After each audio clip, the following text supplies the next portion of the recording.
Welcome to the SEGA Lounge, where we celebrate our love for all things SEGA, including the games, the music, and the community. I'm your host, KC. Join me as I talk to different guests and learn more about their projects and passion for SEGA. Hello, and welcome to the SEGA Lounge, episode 245. How is everyone doing? I hope everyone's doing great. People are dancing here next to me for some reason. I don't know why. Everyone's really happy about this week's episode. I'm really excited about this. It's going to be great. There's going to be some fighting, and it's always exciting.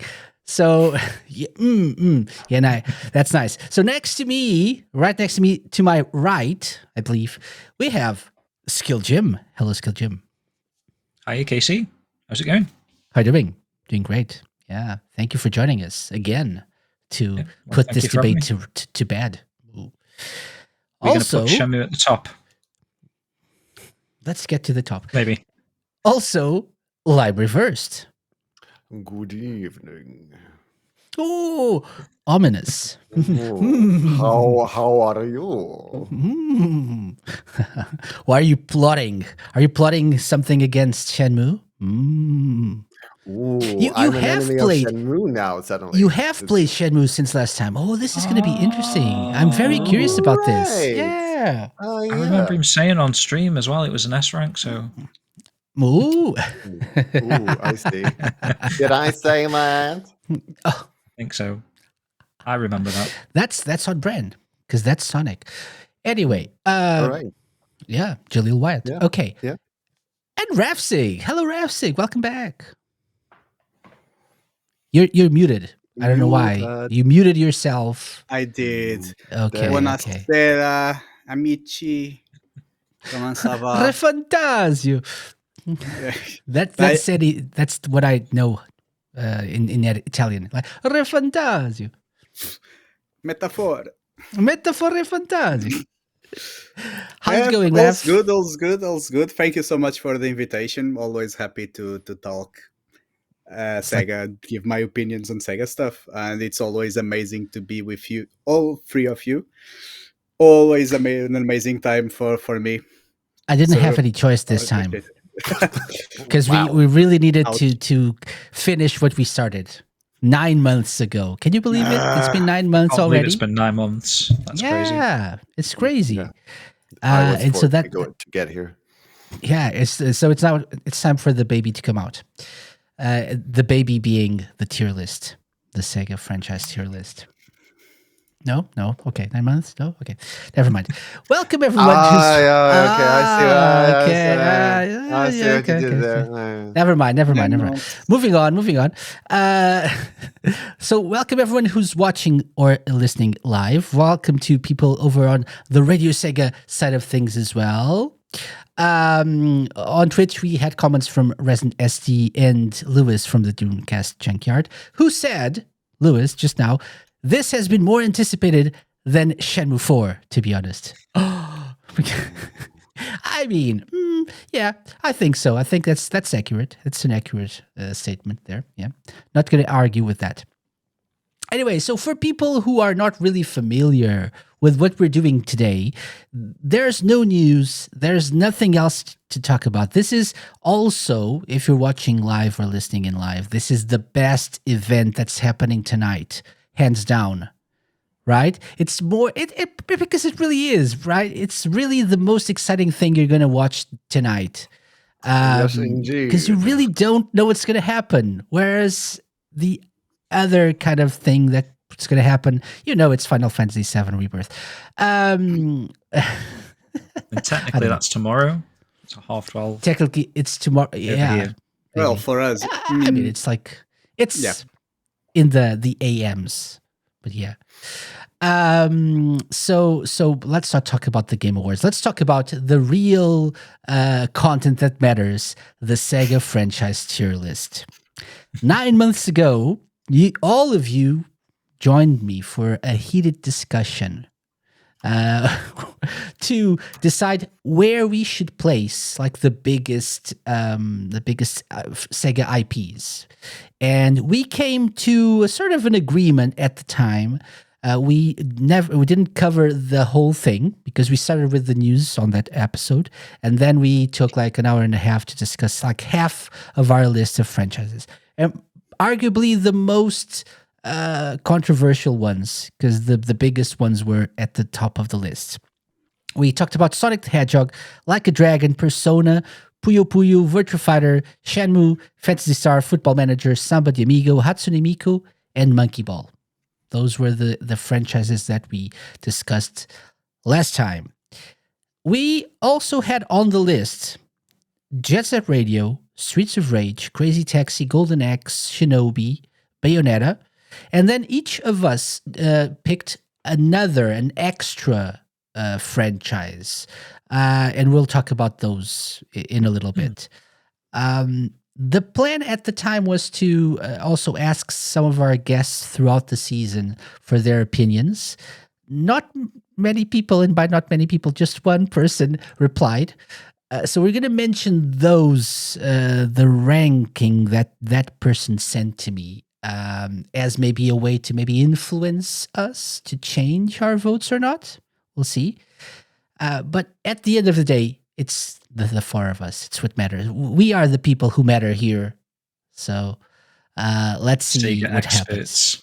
Sega experts, exactly. This is what we came up with last time. Okay, so for people watching the video version of this, this is what we came up with last time. We had at the top Like a Dragon and Sonic the Hedgehog, S tier. Then we had a Persona, Shenmue, Football Manager, and Virtua Fighter, A. B for Puyo Puyo, Phantasy Star, Monkey Ball, and Hatsune Miku. And C for Samba de Amigo. Okay, those were that's the current standing of things for this for our tier list. Okay, I want to know right off the bat, do you feel like changing any of these? Are these okay so far, guys? Anything happened throughout the year that changed your opinion on any of these particular IPs? Yeah, you need to create a new tier above S and move Virtua Fighter there. Because it's SS? my And Shenmue. executive decision. What would that tier Yeah. be called? SS. SS, yeah. Yes. That makes sense. Yeah. Yeah. Sega's S. I'm Did we- yeah, sorry. Go, I James. was going to say, can we move Shenmue higher if Lime wants to rate it? Yeah. Oh. So interesting. last time, and let me remind everyone of our individual rankings. So Sonic the Hedgehog got 3 S ranks from myself, James, and Ravsieg. Lime gave it an A. We since got things like, not things like, just Sonic X Shadow Generations. The hype for the Sonic 3 movie is really amazing as well, incredible. I don't know if Lime wants to change this, but it's an S already, so it's okay. Like a Dragon got all 4 S's, sorry. So all of us agreed S rank for Like a Dragon. Persona, I gave it an A, SkillJim gave it an A, Lime and Rav gave it an S. So it's an S. I after playing more Persona this year and also being involved in Metaphor Fantasio, which is not Persona, but I mean, yeah, it's a little bit. I would probably change my rating to an S as well. I think it blew up again this year with Persona 3 Reload and other things that they released. So, but it's already an S. Sorry, it's an A. Ooh. Did you say Two you're A's, including two Metaphor? That franchise? Or not? I'm not including it as part of the Persona series. Yeah. But I don't think people are. It's not. It's Persona adjacent, like Lewis is saying, and it's impossible not to think about Metaphor without thinking of Persona. Everyone's comparing it to Persona 5 Royal. Everyone's talking about the people being involved being like the creators of Persona. So I would say Persona right now, I think, is at, or if not at the same level, very, very close to Sonic the Hedgehog and Like a Dragon. So I don't know. I'm considering it. Just saying. Okay. Puyo Puyo got a B, a C, a B, and a B. Virtua Fighter got a B, a B. No rating from Lime, and an S from Ravsieg, which made an A somehow. Shenmue got an A from me, S from James, no rating from Lime, and an A from Ravsieg. So Hashtag Lime, cancel you've Lime. played the two first games now. Right. Surprised you only gave it an A, Casey, actually. What? Sorry? I was surprised you only gave it an A. I'm trying to be unbiased here. I'm not. Don't attack me. Don't judge me. Lime, would you like to rate it now, or would you Which want me to? Shenmue. which games? Shenmue? Shenmue, Right. yeah. Because you For didn't me- give us a rating last time because you hadn't played the game yet. Yeah. Or the games. For me, it depends on if I'm rating it as it was on release or if I'm rating it as it is today. So Bigger what am I picture. rating it as? The bigger picture. Oh. I would say What would you yes. give I would it? say yeah. What would you give it back in the day, and what would you give it today? And then maybe we can go in the middle. For me, back in the day, a definite S rank. Like very, very creative, immersive. Today, it has aged well, but I would lower it to A for like the standards that we have today. What were you going to So say, Rav? Revs doesn't want to see Shenmue trump No, I'm Virtua Fighter. that would defy every kind of logic. It almost feels like anti-vax to me in how little sense it makes. But still, the thing is that if we were to mix our ratings between what we would rate them at their peak and what we would rate them now with the benefit of hindsight, then I would probably have to change all my ratings. Okay, so what are we judging by? Like just pick. Please, not this again. We had this conversation last time. There's like 4 points, weren't there? Like sales, popularity. Yeah, I gave those as like general directions, but the way I see this, I'm with Rev. The way I see it is not just sales and popularity, but also importance, like in terms of like the for Sega and for like the community. sales and popularity is gonna have to be at release, right? At the time. No, like As opposed to if today. you don't Like have any is recent Shenmue games, selling sure. today? Yeah, I mean, if a game was big 30 years ago, but then there wasn't anything from it ever since, and it just everyone just forgot about it, or except for really hardcore fans, would you still give it an S anyway? It's like, Yeah, Yeah, because like yeah. the So, like- Shenmue doesn't like really sell today as it did at the time, right? It's like that's way Still more lower. than Virtua Fighter, perhaps. definitely not, but still, but Shenmue left still a massive legacy anyway. Like people still talk about it because of how groundbreaking it was. Yeah. And so I also think that is very valuable when judging the IP's value, I would say. Yeah. Which is, again, yeah, Casey, we talked about this a while ago. It's I am really going hard. to have This a- is very subjective always. So And That's true. I am going to have like a hard time to judge it by popularity. I don't have the numbers for that. Like the only real thing that I can judge it by is what I personally judge as the quality and creativeness of the game. So I don't really feel like I can take the popularity into Oh, that's fine. consideration there, because I don't know. Yeah, Something that's for you fine. to consider in that regard. So if I were to judge Shenmue by my standards, I would give it an S. Yeah, I would place it alongside Sonic the Hedgehog and Like a Dragon in terms of my personal preference. I Yeah. would rank Persona a little bit lower, for example, just as examples.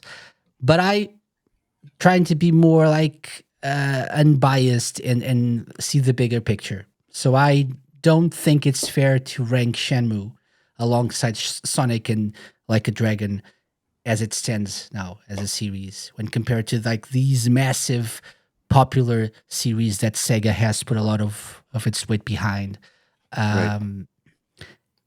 However, I don't think it's fair to just say that Shenmue is not popular when it's got a really an amazing community behind it, still supporting it today.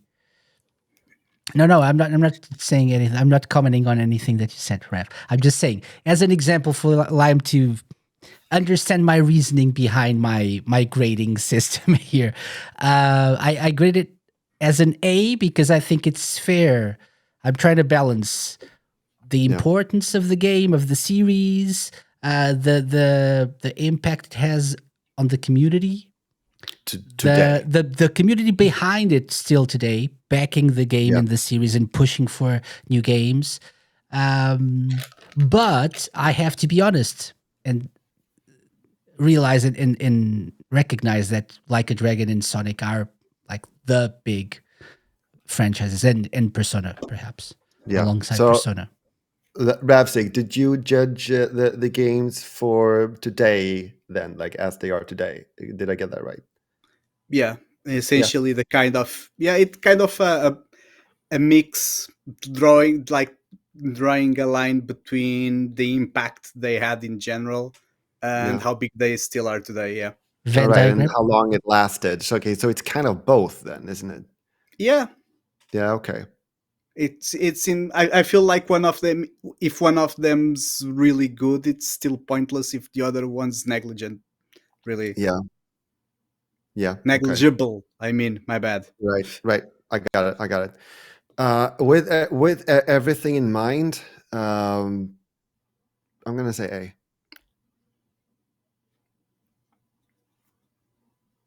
Pleases Okay. me. So I think it's like I think it so ASAA, I think it's fair to leave it as an A, I believe.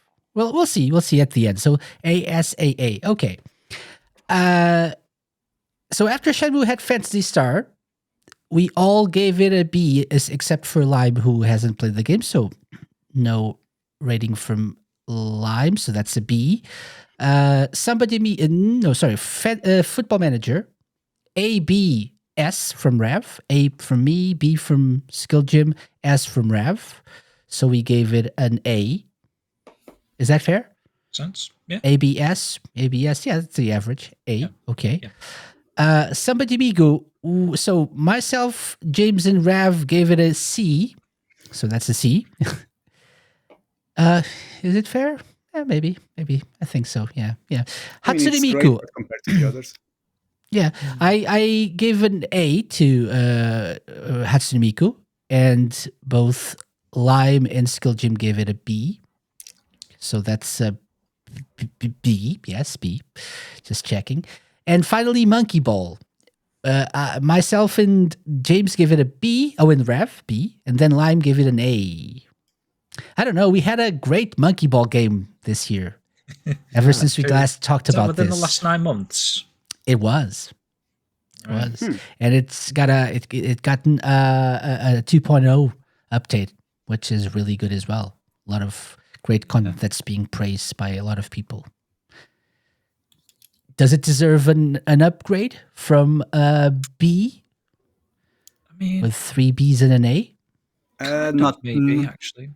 Not in my opinion, though. I mean, it solidified its position in the B tier for me, but I still don't think it qualifies to the same level as the things we've put in A. So That I is think B is fair. still fair. But for me, that latest Monkey Ball game is probably like my favorite Monkey Ball game since the original. Yeah. Yeah. So in my head, I'm thinking maybe it does deserve an extra rank now because of that, because it's like that is the most relevant Monkey Ball title currently, and it's a great one.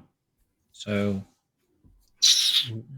I've since played it, and it actually grew in my eyes. I've only played one game, but Oh yeah. I Yeah. really loved the way that you could like find your own way through through the courses and just one shot them. I absolutely loved that. At the same time, when I finished it, I never really got back to it. Is that enough to give it a rank, Lime? Is playing I Banana Rumble enough to? Oh no, did I wait. You, not you rank give it an before? A. You give it an A. Yeah, yeah, Yeah. Okay. yeah. Yeah. You were making it sound like you hadn't played any game before, and now you played this one. No, you had played another, at least another one, right? You played I the played, yeah, Banana yeah, Mania. yeah, right, yeah. Because last time, Oh, yes, I technically played it, but it was like one time and it was like an hour. So like, yes, okay. but now I like played through a whole game, and I very much So you gave enjoyed it it an more. A last time. Yeah, Does it still stand? I think that stands still. I don't want to change that. Okay, fair enough. Fair enough. And that's it. That's it for what we discussed and decided last time. So no big changes apparently. Uh, I'm just So- gonna yes, Ref. Just so, did I get it right that James is changing it to an A? Then that would, I maybe mean, I'm still sort of undecided Okay. on that. all right. Well, So we can let- come let- back to let me- this later. Let me the tell you what episode. Viper ranked these franchises. So he gave Sonic an S, and Like a Dragon an S as well. An A to Persona, so that's the same. B to Puyo. We decided on a B, so that's okay. It's the same thing. B to Virtua Fighter. We gave it an A, apparently. He gave B to Shenmue. We gave it an A. He gave B to Fantasy Star and Football Manager and Samba de Amigo. A to Hatsune Miku. A to Monkey Ball. And we'll leave the rest for the rest of our conversation. No spoilers now. Ravsieg, Okay. do you know what? You and I Yep. need to play Virtua Fighter together. You need to Perfect. teach me the ways in Virtua Fighter. Some people Chris. are Sounds saying good. it's coming out tonight. Yeah, it's Ooh, good. what, Yeah, Virtua and Fighter that 6? I think some people mind some open beta on Steam that it's gonna happen soon or whatever. So yeah, so if that happens, we're absolutely I'll join you. Yeah, Which I are would. we I talking would about? love Virtua Fighter someone 5 who loves the Yeah, game 5 Revo. to show it to me for the first time. So yeah, Perfect. Which hey Gam. Hello, Which Gum. by the Welcome. way, yeah, it's All right, Casey, supposed to be the same as Ultimate Showdown, but wait, yeah. Sorry, Casey. my I was headsets just turned like themselves off. taking over and making plans with Ravsieg in the middle of the show. Sounds good. It's okay. It's okay. So let's keep going. Let's move on to the rest Yes. of our franchise tier list. So we have some of these very big franchises, but arguably not as big. I don't know. So Jet Set Radio, Streets of Rage, Crazy Taxi, Golden Axe, Shinobi, and Bayonetta are next. So Jet Set Radio was going to go first with this one. You have I shared with you what I decided on when I planned for this show 9 months ago. I don't know if I'm going to stick with these rankings. but Okay. we'll see. I haven't touched this since like 9 months ago. Because when you sent me that file, I was like, spoilers. Now I know what you're gonna give them. It's okay. It's my opinion. Don't have to do Fair the enough. same. So who's gonna go first with Jet Set Radio? I can go first. I give it a B. Simple. Okay. Keep it short and simple. And that's it. I'm not going to change it. It's a B. Yeah. And you're not going to explain why it's a B, and that's it. Do I need to? I think it's okay. I mean, you don't have to. No, I mean, I just think that the listeners could find it interesting. Okay, I'm going to explain my reasoning behind this. So I think it's a big franchise. It's not as big as, and this is the part of the show and the conversation that we're going to always be comparing this to the previous ones we've discussed, right? So it's not as big as a Persona or a Shenmue or a Virtua Fighter in my book, I believe. I don't think it's got a following as strong as any of these long-standing series. It is still quite popular, so that's why I'm not giving it a C or anything. I think it deserves a B. The fact that it's one of those franchises that Sega decided to reboot or remake or whatever they're calling it, the new era games, that means that Sega also considered it to be important. It's one of those that Sega has always been like releasing, like if you have like a character in Sonic Forces that you can customize, there's always a Beat or a Gum skin. Monkey Ball has a Beat skin as well for your character. There's always some kind of Jet Set Radio DLC, Jet Set Radio merch. So I believe it's strong enough to be a solid B tier franchise. But at this moment in time, it's not enough for more, I think. Right. Maybe whatever comes out of this new era makes me change my mind. Do you reckon we could see any of that tonight at the Game Awards? I hope so. Otherwise, it's going to be a drag. We're going to get to see the and more. Oh yeah, exactly. And more. Maybe. I should have created like an image for and more for us to put on the tier list. You did not? Wow, I'm disappointed. I didn't. I'm sorry. I apologize. Okay. What about you guys? So I would probably go B. I would have maybe gone higher back in the day because I loved the original Jet Set Radio, Jet Set Radio Future. But I feel like there's been such a long period of time of like nothing really, and then I know these new era versions of Jet Set Radio, but then they've kind of come after the Bomb Funk, Cyberfunk Rush thing, and I feel like that may have taken a little bit of the steam away from the hype of what a Jet Set Radio, like a new Jet Set Radio game should have had. So I'm actually not as super hyped as I probably would have been had there not been a sort of Jet Set Radio game in a sense already, which is unfortunate.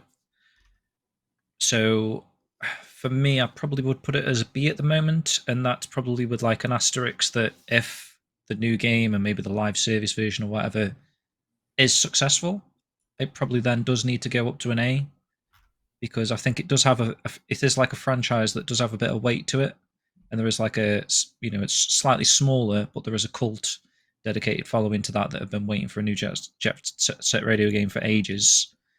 But currently, I'll slap a B on it. Makes sense.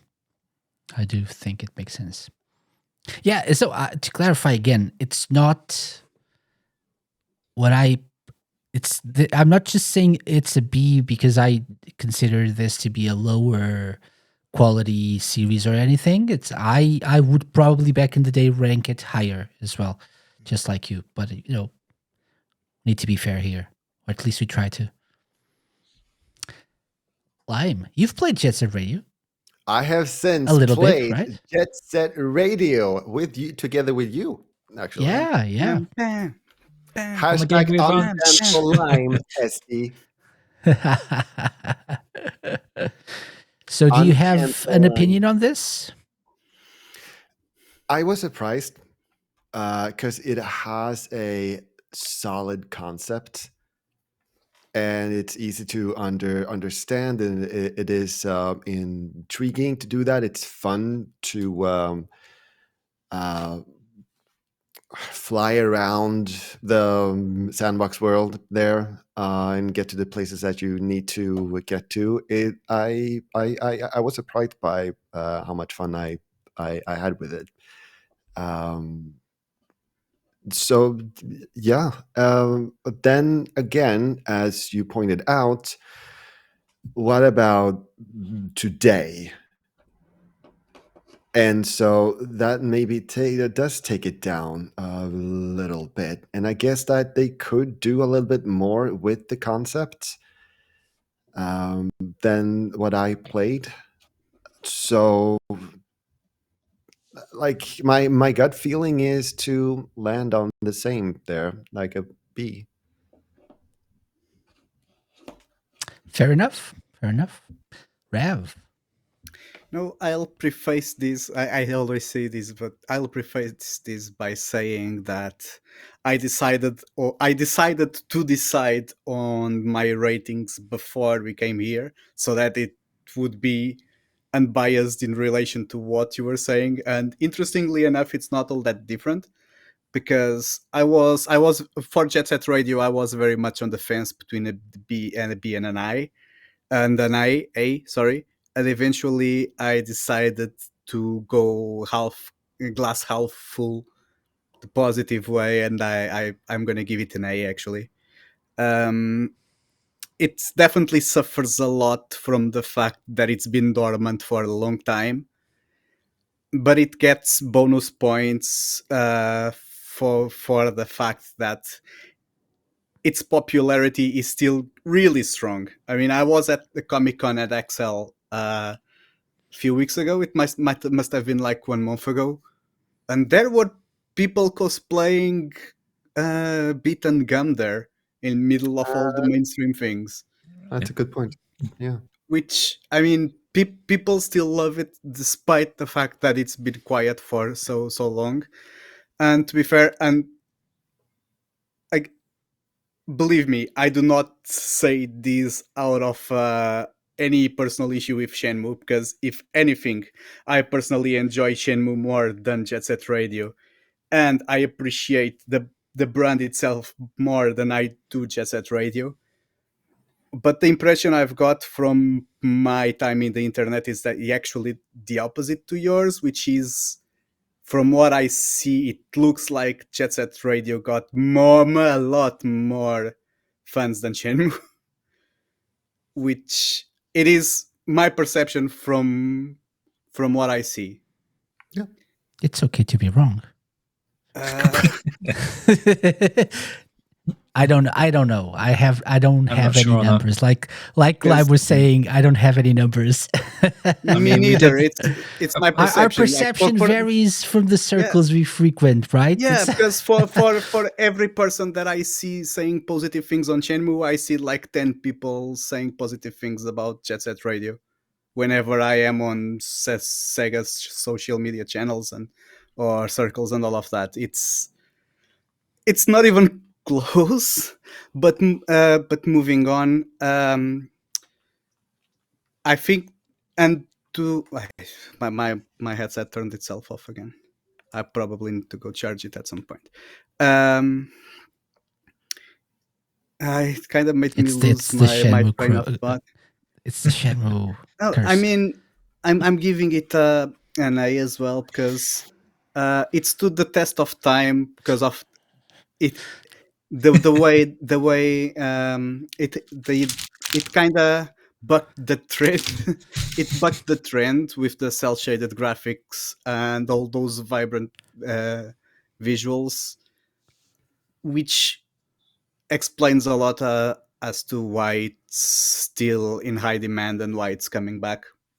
And the music, of course, is a big factor, because it played right into the, I mean, it's the perfect fit for the kind of game that it is, and it just became iconic. The entire package became iconic. Okay. And that's it. I'm gonna say something. Like I'm not agreeing with you here, Rav. it's been dormant. We've been talking about how it's been dormant. It hasn't really been dormant because it's an easier game to remake or remaster or re-release, right? It's a smaller, shorter, simpler game, arcadey style game. It's easier to like, I believe, than something like a Shenmue or maybe even a Virtua Fighter, something that has more I agree. complex systems and mechanics. So it's easier to be more mainstream than some of these other games. So, and if you think about it, Jet Set Radio has been re-released several times. It's available on That's true. Steam. It's available, or I don't think it is anymore, but it was at some point on PlayStation, Xbox. So it's you had the mobile version as well on phones. So whereas something like a Virtua Fighter, a Shenmue, even a Persona or a Like a Dragon, those more intense games are not that easy to re-release unless you're talking could, about a Sonic 1, 2, 3. You So could also argue that there are many fan games, especially from what I've played from Sage, that is highly inspired by Jet Set Radio. So that does count for something, I feel. mhm. It also counts for something that Lewis was stating here in chat. He says, in my opinion, Jet Set Radio's aesthetic and music is more important than its gameplay. It's been replicated successfully without a franchise name, or without SEGA, with Bomb Rush Cyberpunk. So Bomb Rush Cyberpunk is hands down the best Jet Set Radio game ever made, and it's not a Jet Set Radio game. It's exactly what Sega should have done with it, and it's not going to be what Sega's going to do with Jet Set Radio. Whatever that new era is going to be, it's not going to be as good. I'm like 99% sure of it. I hope I'm wrong, but I think, yeah. So, and because of that, Lewis has a point here. It's one of the, I agree, it's one of the reasons why I wouldn't rate this higher than a B. Because you have people doing the same or better without the brand name, right? But I don't know. For me, that's a one of the plus. points that I also had. Like, I guess they could do a little more with the Jet Set series, like evolve it a little bit more, as I've seen in these fan games. I guess that's what it's gonna have to do to get higher for me. So, but anyway, Sorry, Raf, I BBBA. interrupted you. I didn't. The fact that it's copied so often actually, in my opinion, reinforces the fact that it's a strong IP. Yep. Because it just means how iconic it is. I guess it's a tell. Anyways, Yeah, It's yeah. a good point. That's a good point as agree well. with that. That's a good point. Definitely. I guess like I am like still avoiding a little bit to take that into consideration because I don't feel like I can judge that. Like all like it, there are very good points that people are cosplaying as it. People are making fan games of it. There's just something there. Like I feel like I just don't feel I can judge that. So I guess I feel like all of that contributes for this to be a solid B, a solid B tier game, a solid B tier IP. Makes sense to me. Needs to happen to take it a step further and make it an A tier game. I don't know. Gum said something. It's cool to see how the iconic aspect of Jet Set Radio has inspired some really cool love letter games. Hover, Bomb Rush, Cyberpunk, Neon Tail. Can't wait to see what's happening for it with the new content. Lethal League, yeah. Which then gave way to Bomb Rush, Cyberpunk. Maybe Sunset Overdrive as well, a little bit.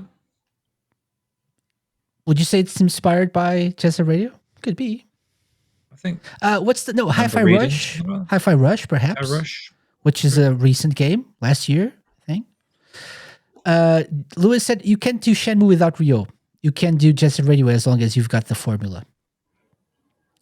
Is that good or bad? I don't know, because some of these arguments can work both ways.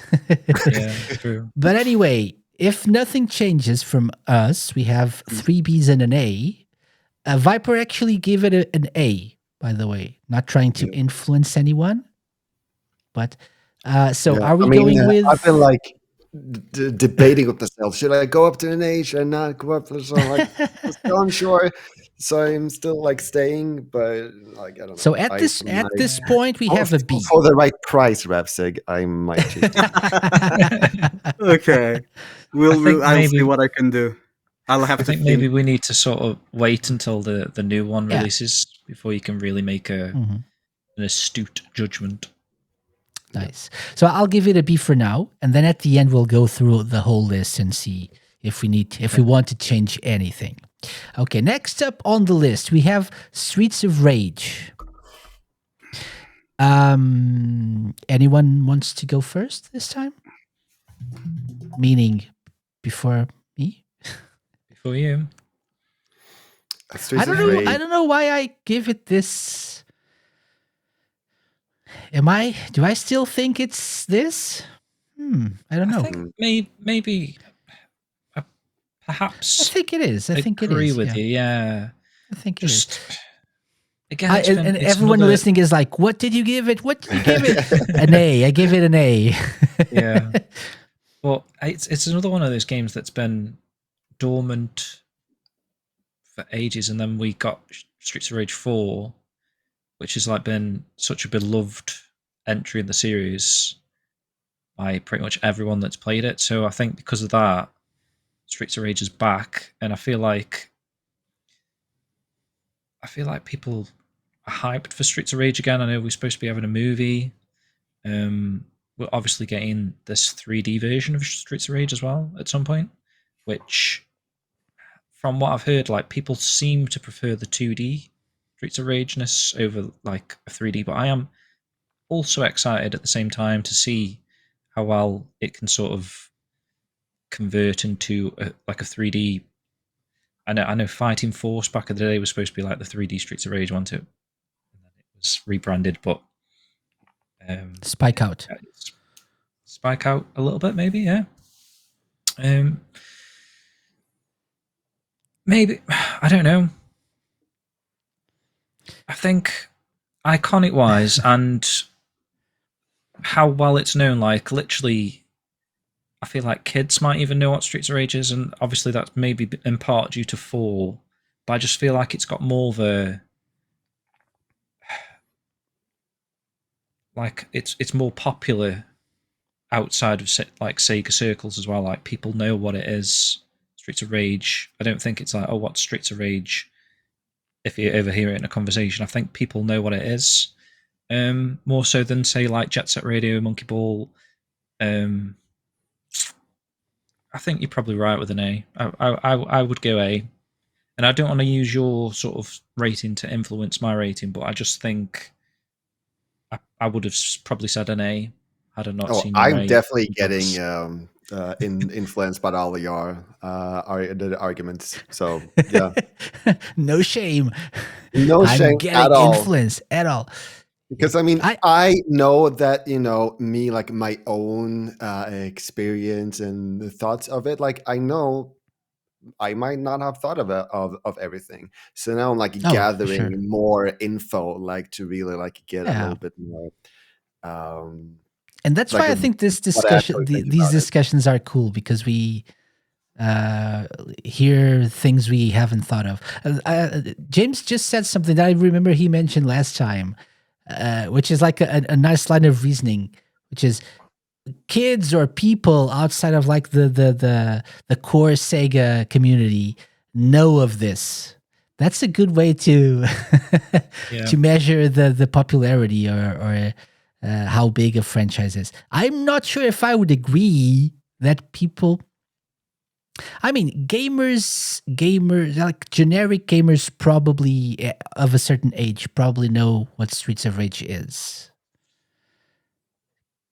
Kids, though, I don't know. I don't know if I would agree with you there, James, but maybe. Depends how old the kid is, I guess. But I just think when you go through this list, Young adults. yeah, when you go through this list of like Sega properties, I think Streets of Rage is one of them that more people that aren't into Sega or perhaps don't associate Sega with a certain game. We said in the past, like you could mention Sonic to someone and they associate that with Sega, but like Persona, Football Manager, perhaps people don't even know or realize that Sega have anything to do with those games. Whereas I feel like Streets of Rage maybe is a little bit in the middle there, but like people probably do associate that with Sega. And it's one of the few Sega properties that probably non-Sega fans recognize. So. Mm-hmm. Yeah, maybe. That's a good point. Rav, you don't look Okay, convinced. because the things I had thought before coming here are pretty much similar to yours. For me, this is going to be controversial, and I'm aware of that. But is the mic quality still okay? By the way, It's okay. because I think that the moment my headsets run out of battery, I think that affects my mic quality as well. Anyway, this might be controversial, but it's a B for me. And the reason for that is that the feeling I've got about Streets of Rage is kind of the opposite of Jet Set Radio in that it's huge for people our age or older, but it doesn't mean anything to young people. And honestly, Streets of Rage 4, from what I see, appealed to the old fans, but I really did not see many youngsters jumping on the bandwagon due to it. It was more of a nostalgia, an exercise on nostalgia directed at the old folks that played it on the Mega Drive / Genesis. Even though it was a great game, that's not at all what I'm discussing here. The difference, the difference is very clear, as in between Jet Set Radio and this is just an example, and Streets of Rage, is that Jet Set Radio seems to have kept a strong profile with the newer generations, as in we see lots of young people loving Jet Set Radio, even though it hasn't had a full-fledged game in it's been like 22 years, 23 years now. While every time we talk about Streets of Rage, it's always veteran retro gamers, and it's never anyone that's young. So it's a brand that feels like it's been eroding with time. Hopefully, the new game changes that. But the fact that it looks to me like it's got nowhere near the current day power that other Sega IPs do, and the fact that other Sega IPs of the same generation have carried on a stronger name for the, again, and I'm going to repeat this, the newer generations, people younger than us, is that is going to affect the way I rate it, even though I do enjoy it and I've got good memories of it myself. So I am gonna rate it a B. Cool. Limey. Yes. So if we start with the game itself, Streets of Rage 3 at least, I played a lot as a kid, and I absolutely loved it. I also played Streets of Rage 4. I wish I've played it more because like it was a solid game, but I kind of just like went through it, and then if I do that, it's possible that I like deprive myself of like the core of the fun of the gameplay, because like you're not really learning like all of the awesome moves that you can do that you might have fun with. Like mainly type like that's why I like having playing some games on the harder difficulty, because it forces me to learn. And when I learn, that's when I have the most fun with it. But I never actually went in and learned the moves and the combos and stuff that I would probably have like an amazing good time with, because I know that other Streets of Rage 4 fans loved especially that part, and I didn't experience that because I just like went through the game and then was done with it. And so with that in mind, just like listening to those people's experiences when it comes to the game, it does give that little extra that gives it an A for me. I really cannot judge if young people like it or don't like it today. I just have no idea, and so I just have to listen to y'all's arguments about that. But I really can't judge that. I have absolutely no idea, so I really can't take that into consideration. I'll tell you what I feel about it as a young person. I do like Streets of Rage very much. So Okay, fine. let Let me as a just young go adult. let me just go and contact a Zoomer, and we'll find out. You Um, know, so going back to that argument of like young people or not, I tend to agree with Rav that I wouldn't say, and that's true for many of the IPs we're talking about here, because it's Sega, right? Unfortunately, we have to be real here. They've been doing they're making a comeback, but many of these IPs are like very genre specific, Sega specific, and I feel like Streets of Rage is one that is both, and it works in its favor. It's both Sega specific, and retro gamer specific as well, and Resident, as he says, okay, boomer. And I think it's a genre specific game as well. So when I think of beat 'em ups like this, like side scrolling beat 'em ups, I think of Streets of Rage, Final Fight, Double Dragon, perhaps. Those are like the big series. Am I forgetting any? Golden Axe, maybe? It was I know. Double Dragon. I said I think it's 3. Streets of Rage, Final Fight, Double Dragon. Golden Yeah. Axe. Battletoads? Die Hard Arcade. it's Double Dragon Sega. That's not a side-scrolling beat 'em up. Maybe Turtles or something? Those type of games. Yeah. Oh, yeah, TMNT, the games. Yeah, Battletoads, perhaps if you're going really, really retro, right? But like the ones that are still somewhat relevant today, maybe TMNT, Turtles, and we have the Shredder's Revenge, Yeah, maybe. indeed. But it feels like too little. But I don't know. But I consider these also a very fun three game. these 3 series to be like the ones that are the series that the people who love this genre really enjoy. So I do feel like Streets of Rage is a very relevant game. So do you not And feel like kids like don't know what a beat 'em up is then?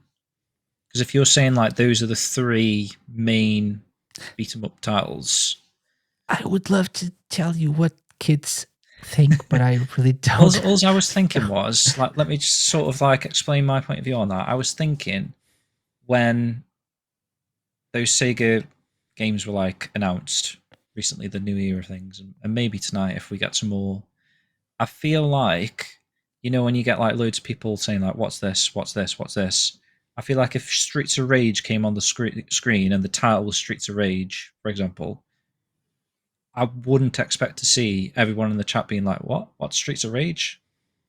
You know what I mean? Streets of Rage 5 or something like, what? Where are the other 4? Do you know what I mean? I'd expect people to recognise. What's the other 2? Whereas, like, say if, I don't know, let me look at another game, for example, like Puyo. Well, I don't know, because maybe, I don't know.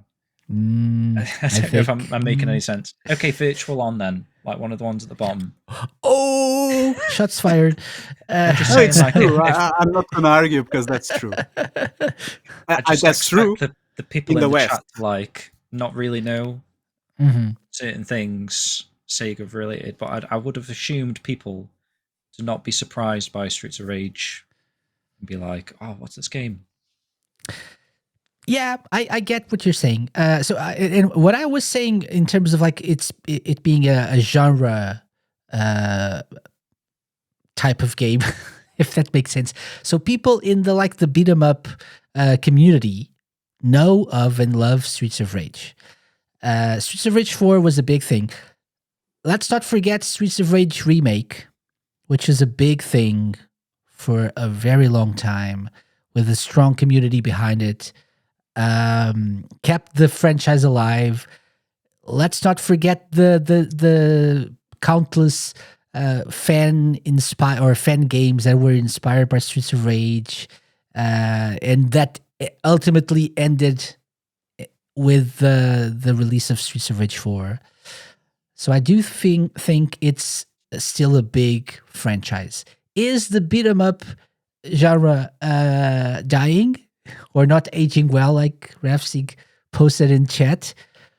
Maybe. I don't know. I have to say that I was pleasantly surprised by Streets of Rage 4 and how much I liked it. Not being really a big fan of the genre, it rekindled the love that I had for Streets of Rage.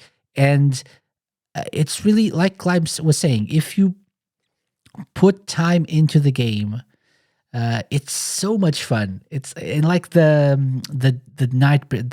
Mr. X's Nightmare DLC is so much fun. Like the endless mode that you get, it's so addictive and so much fun to just pull off those combos and have those special attacks that take up a little bit of your health, but then you can collect some items or get some boosts or stuff. And I feel like the beat 'em up community really went all in with that game, and that rekindled not just my love but many people's loves for this series. So that's why as I said before, I'm not really. I don't think it's an A+ tier. If we were doing plus and minuses, I would probably give it an A-. So I wouldn't really mind if we ended up going with a B, but I do still think it's an A. So, yeah. Viper also said it's an A, by the way. Yeah. My Kind of question also is. put.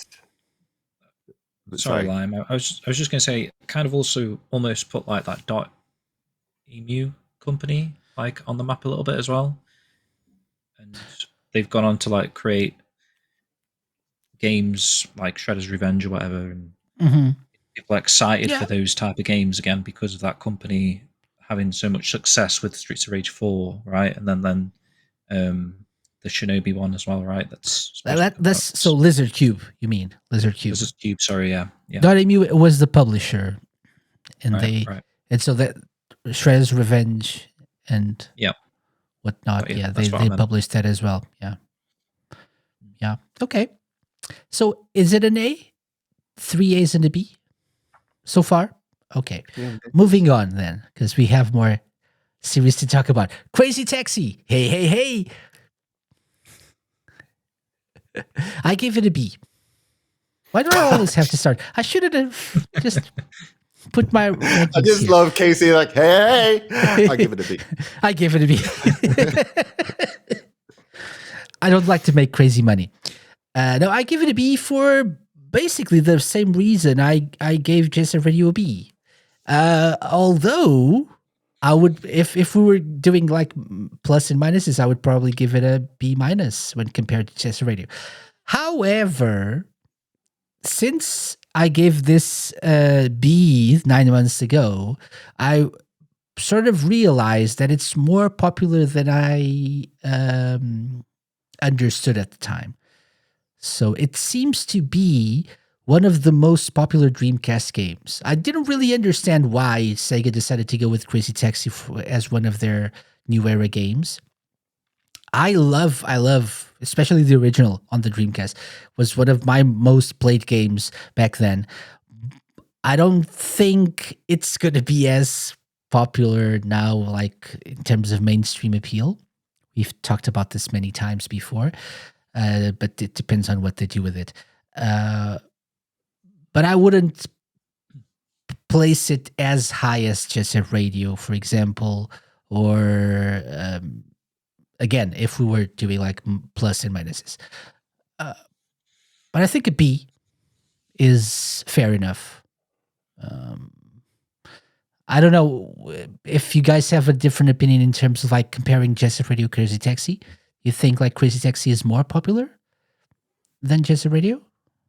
Is it the same? I fully agree with you, and honestly, that's the perception I also had. As in, honestly, most of the arguments I voiced both for and against Jet Set Radio apply to Crazy Taxi as well, but maybe not as much. And the same is going to happen with Golden Axe in relation to Streets of Rage. Okay. So Yeah. Crazy Taxi it got a considerable following, although even though I don't think it's as large as Jet Set Radio's is. It's still kind of iconic to this day. The visuals and the music and everything's appealing, but probably not as much as Jet Set Radio is. And it's also a game that's stood the test of time pretty well, even though it hasn't had any full-fledged big budget game for a while, but not as well as Jet Set Radio has done. So it gets a B from me as well. It was pretty good. It was memorable. It was one of Sega's last in console hurrahs. This is Sega and this is in a Sega console shouts, because it was an amazing arcade port, right? Yeah, and the game itself, it screamed Sega. It was bright and vibrant and insane and cheerful and all of that. Which, well, the Sega games from the time were usually associated with. That's really, I could say a lot more about it, but it would probably take too long. I'm excited for the upcoming Crazy Taxi, and if it goes as well as I hope it is, we might look into upgrading my score into an A, if that's okay. Let's see. The future will tell. I would love to upgrade everything to an S rank at some point. Be That would be the dream. amazing. Okay. Lime. Have you played Crazy Taxi? KC. Do you know who Axel is? You haven't. Oh, shut up. Don't you give me that, because I know now that there are more characters other than BD Joe in Crazy Taxi. But There's yeah, Gina. There's Gus. There's Axel. Oh my gosh. You haven't given me enough Sega education to judge. You weren't playing Sega Heroes, were you, Lime? Because all 4 of the characters from the original Crazy Taxi were on it. See, I don't like. I'm at the level that I don't even know what Sega Heroes is. Let's not go into that. Or is it the one I'm thinking about? Like you play like very many different Sega characters, and you were like battling like a console at the end. Or am I thinking about something else? It's like a match 3 type of game. Yeah, and it's long gone, by the way. It was like a phone game from the the 20. What am I thinking 2010s. about? Like you play like different. Like you play like many different characters, like Sega characters, and then you like think you fought a console at the end. Like, does that ring a bell? I don't think mixing you it up with something else. Fought a console, but okay. What did you fight at the end then? Not sure. was like was it like a wizard or something? She had a Yeah. name, but I don't remember. No. Pay to neither. win thing, A wasn't it? Drama being from again. another dimension or something, I believe. But they had like It was Dramurgen, not something like that. shirts. Something like that. That's a good question for an upcoming quiz. I'll look it up. Yeah. yeah, but that's not- I'm not going to think about it anyway. Yeah, it's but neither that's not what we're talking here about nor there. anyway. It's So like not relevant to this discussion. But yeah, again, KC, you haven't given me enough Sega education to judge Crazy Taxi. Okay, We haven't played it together. I'll take care of that soon. Okay, so Well, by the way, for people watching, this is Sega Heroes. You had that's the what you match said, what I'm talking 3. about. No. Yeah, the match 3 game No. at the bottom that you controlled, and that moved the characters at the top against the enemies. Okay. So you have Golden Axe, Streets of Rage, Sonic, and Crazy Taxi, Shenmue, and most of like the most iconic Sega franchises. And that's it. Okay, so no Crazy Taxi from Lime. What about you, James? This is a tricky one actually because I'm toying with a C, on Crazy Taxi, even though I absolutely adore it. I just feel like maybe people are only fond towards the original game. And I know Crazy Taxi 2 was pretty good as well. Like I quite liked Crazy Taxi 2. But I think when people think of Crazy Taxi, they just think of the original. Like 2 and 3 they don't even think about. And this new one is meant to be like a live service one. So I mean, I'm excited for more Crazy Taxi, but I don't know if that appeals to me specifically. So I don't know.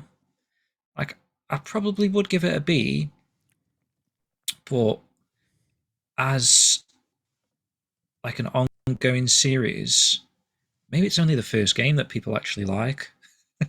So I might just give it a C for that reason. It probably it's in between a B and a C for me on this tier list. Mm-hmm. I'd personally put it higher, but just thinking about like when we compare it to other franchises on this list, you're talking like multiple games that are kind of iconic, whereas Crazy Taxi just to me just feels like the original is what everyone likes, and when they want to re-release it needs to have otherwise so everyone's always thinking of the original game in my opinion. Yeah. So yeah, I'll go with a C on that. Maybe not controversial, but adds a bit of fire to the discussion. I don't think it is. At all. I was torn between a B and a C. I remember, and even now, but I think it's a B is well deserved here. Okay. So B, C, B. I think that's a B, right? Yep. Like a low B, B minus. Okay, Crazy Taxi ranked. There we go. Another B. Too many Bs. Next up, Golden Axe. Who wants to go first? That's not me. Not me. I can. Sure. Honestly, Golden Axe probably suffers, as far as my opinion goes, of course, suffers from the same limitations that I gave Streets of Rage, but not to the same level of recognition amongst older folk. As in, it's a front. I mean, if I argued that very few people under the age of 30 are aware of Streets of Rage or how big it was, then there's definitely even fewer people aware of what Golden Axe is and what it represented back then. And even amongst the retro fans and the people who played games back then, it's not nearly as iconic. It's still a title that if you go to someone who played games in the 90s, in the early 90s, oh, Golden Axe, they're still gonna go, oh yeah, I do remember that. most of them, that is. But that's another franchise that has eroded. Hopefully, it's gonna have another renaissance. But as it is, and even though I did enjoy the games back then, beat 'em ups were never really my thing. Beast Rider. And yeah, well, For people watching or for the listeners, we're just now looking at some footage from Golden Axe Beast Rider, arguably the best game in the series. well, yeah, well, that's these. I wasn't even taking these under consideration because it was a bit of a non-event. Sure. To be fair, it had a 3D game. Yeah, go on. it got more than Streets of Rage, to be honest. Exactly. So that's more Yeah. than Streets of Rage did during that time. I'm not sure if it was any helpful though. If I'm not sure if it really contributed positively to the IP's image. I don't think it did. That's a game that you barely hear about nowadays, and when you do, it's usually not on a very positive light. So with that said, Golden Axe is a C for me. Okay. It's not bad, so it's not a D or an F, but it just doesn't have the same status as pretty much any other IP that we've discussed thus far. Fair enough. Fair enough. I think I tend to agree with Rav on that. Was it Golden Axe that also had like they were prototyping like a remake of it or something? But I was trying to find footage. Golden Axe. Yeah. Golden Axe. The Golden April, Axe. Yeah. the April Which was thing from some a few people years ago, didn't really enjoy. Oh, I found it. Some people didn't enjoy like the reference to Golden Axe. People from the original team thought it was a bad taste joke. Were they mentioning Golden Beast Axe. Rider and that Golden Axe has actually had like more than Streets of Rage, and then you've got this as well. So it seems like they were really trying to give Golden Axe another go. But yeah, I mean, I enjoyed the originals on the Mega Drive, but not as much as Streets of Rage. So it's just one of those that I can't rank as high as Streets of Rage, which I think I'd give a B, right, or an A. Yeah, an A. So yeah, an A. Yeah. This would be below Crazy Taxi for me as well. So I'll just stick with a C on Golden Axe, I think, just to sort of keep it simple. And yeah, I don't really know what more I can say about that. I think Golden Axe might be one of those that people in the Twitch stream comments would say, "What's this?" compared to Streets of Rage. So, like Rav says, I think less people are aware of Golden Axe than certain franchises like Streets of Rage, for example. So, I think it has to go below Streets of Rage, whatever ranking that would be. Okay.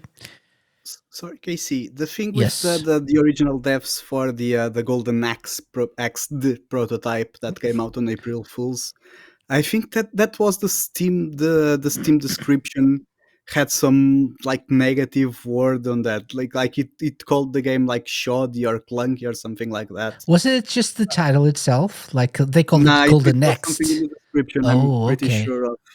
Okay. That was it always maybe called Golden Axe, or was it just they called it that for April Fools? No, it wasn't called Golden Axe. The game was Axed. So that's This wasn't April Fools. This was for the Go Sega campaign for the 60th anniversary. They released several. Yakuza, the Yakuza Streets of Rage. Yeah, they released a series of like Steam only games, either like crossovers that someone put together, like Streets of Kamurocho for Yakuza and Streets of Rage and stuff. Yeah. Was there a Sonic one as well? Am I making that up? I don't think so. There was an endless dungeon crossover with Fantasy Zone. Yeah, exactly. It was. There was one with tanks. tanks. Endless Zone, and there was one with tanks as well.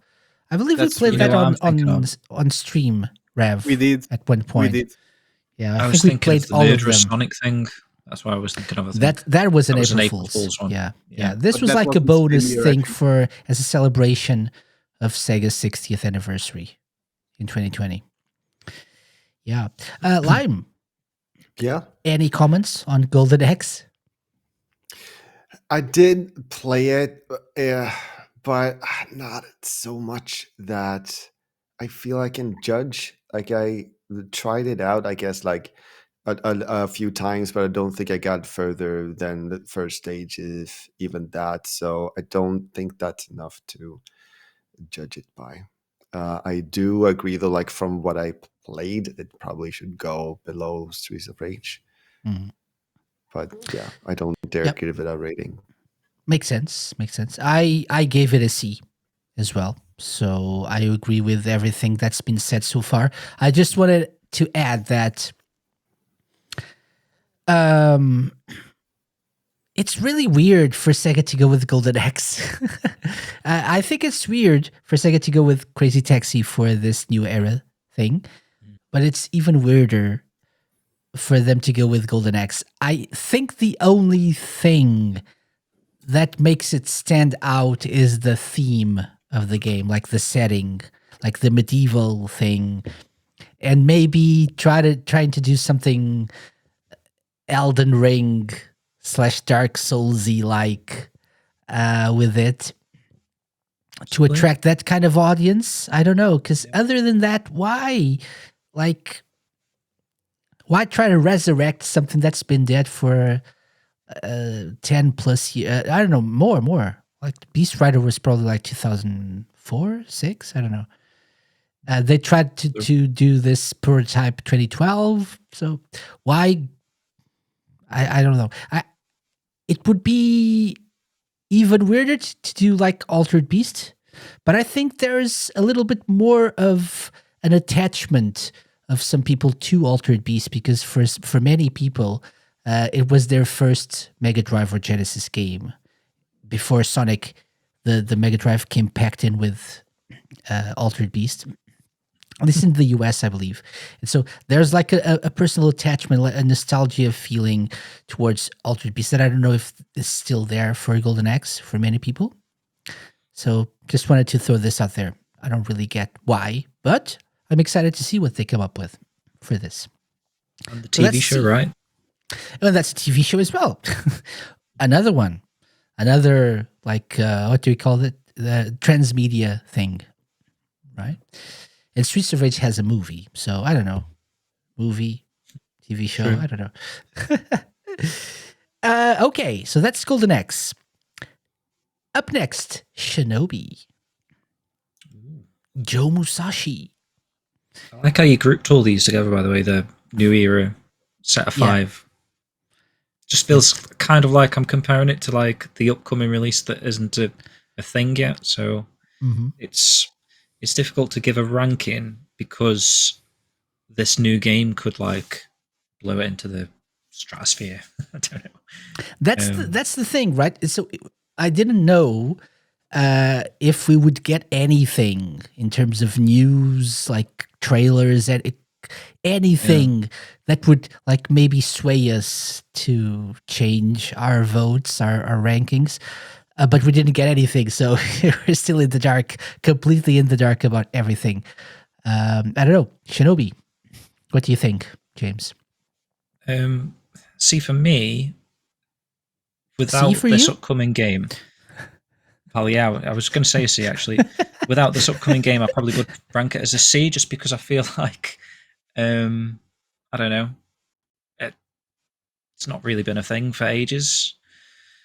I know a lot of people have nostalgia for like Revenge of Shinobi on the Mega Drive and maybe Shadow Dancer, perhaps.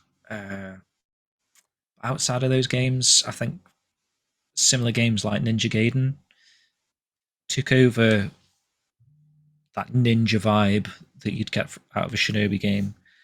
And I'm not sure if Ghost of Tsushima. well, yeah, I guess so. There is elements of that in these future games. I do think it's smart that they're going to be like a 2D Shinobi out of this new era lineup. I think Shinobi in that format has a chance of being successful because a lot of people are into those type of games, like your Prince of Persia game that you just played recently, Casey, and similar games that people play. I can't think of what the names are off the top of my head, but Like the Metroidvanias. Celeste, is it Celeste and stuff like that? That like got that sort of look and feel. Yeah. Ori and the Blind Souls. I don't know what it's called. Yeah, Metroidvania is probably what we're gonna get is probably a Metroidvania True. like game, right? It's like It's just the PS2 some backtracking, Castlevania. What's that with the bug? The bug. Something Knight, Hollow Knight, and things like that. So I think it's that kind of game, and it probably suits the style of like a ninja game. This is footage from the PS2 game, by the way. Interesting game. I wasn't too into it. I didn't play it when it first came out, the PS2 Shinobi, but I did pick up that and Nightshade since and played them a little bit. They're okay. I think maybe Shinobi could have a chance of being a B tier ranking if this new game is a good game, which it probably will be actually with Lizard Cube behind the wheel of it. But currently, until that happens, I'm going to give it a C. Fair enough. Okay. Lime. Yeah. Are you skipping this one? Or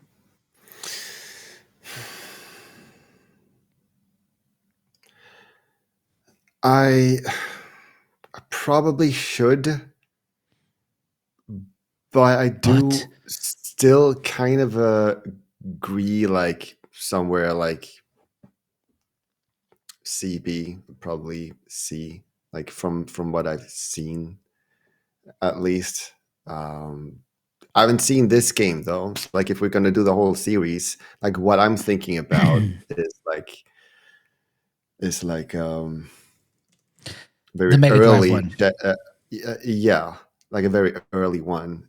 And if we're gonna like judge it from today, then there are a lot more like better games like that out there, even if it was groundbreaking for its time and very good for its time. So like judging by that, yeah, probably a C. But this is then too again, much, right? It's too like I apologize to Yeah. our viewers yeah, for that. Like, then again, like maybe if I played that PS2 game, maybe that would have changed it. I don't know. So like from what I played, a C, but that's just personally. I don't really I can't really like tier it like as a whole, I feel. But if Fair I have enough. to, then it's going to be from what I've seen, and that's going to have to be a C. So are you going to give it a C or not? Or not at all? Nothing at all. If I'm allowed to, like, seeing the circumstances that I have painted up for you, then yes, a C. If I'm Okay. not allowed, then no. You're always allowed. Okay, then a C. Rav. CKC, it's a C. Sí. CC. Muy bien. The thing about Shinobi is that the peak was clearly in the 16-bit era with the Revenge of Shinobi, and from there it feels like games were generally very well received. They've got a good reputation, like Shinobi X on the Saturn. People still say good things about it. The very few people who care. Same with the PS. I'm sorry. I forgot about that game actually. Yeah, I was trying to find footage of that as well. And PS2 game, same thing. I think people received it rather positively generally, but it's a C for me because honestly, even though just like any other title here, it's got its own passionate fans. It feels like it's probably the smallest, except for Golden Axe, it's the smallest group out of all the titles we've discussed in this tier list. And honestly, it's a series that, even though it's had a nice enough reputation throughout, it wasn't one of those that Sega left to gather dust, or it wasn't one of those that was dragged through the mud because of games of dubious quality. It still feels like it's an IP, a title that doesn't really move the needle for Sega. It's there. It's not necessarily increasing sales or increasing Sega's profile in any way. It's just one of many that doesn't really have the same kind of impact as many other do, if this makes sense. Yep. So that's why I can't bring myself to give it any higher. I mean, in my opinion, C is still a very good series. It's just not to a level where I'd say it's iconic in the global video game picture for any reason. So yeah, it's a C. Okay. Viper also gave it a C. I give it a B.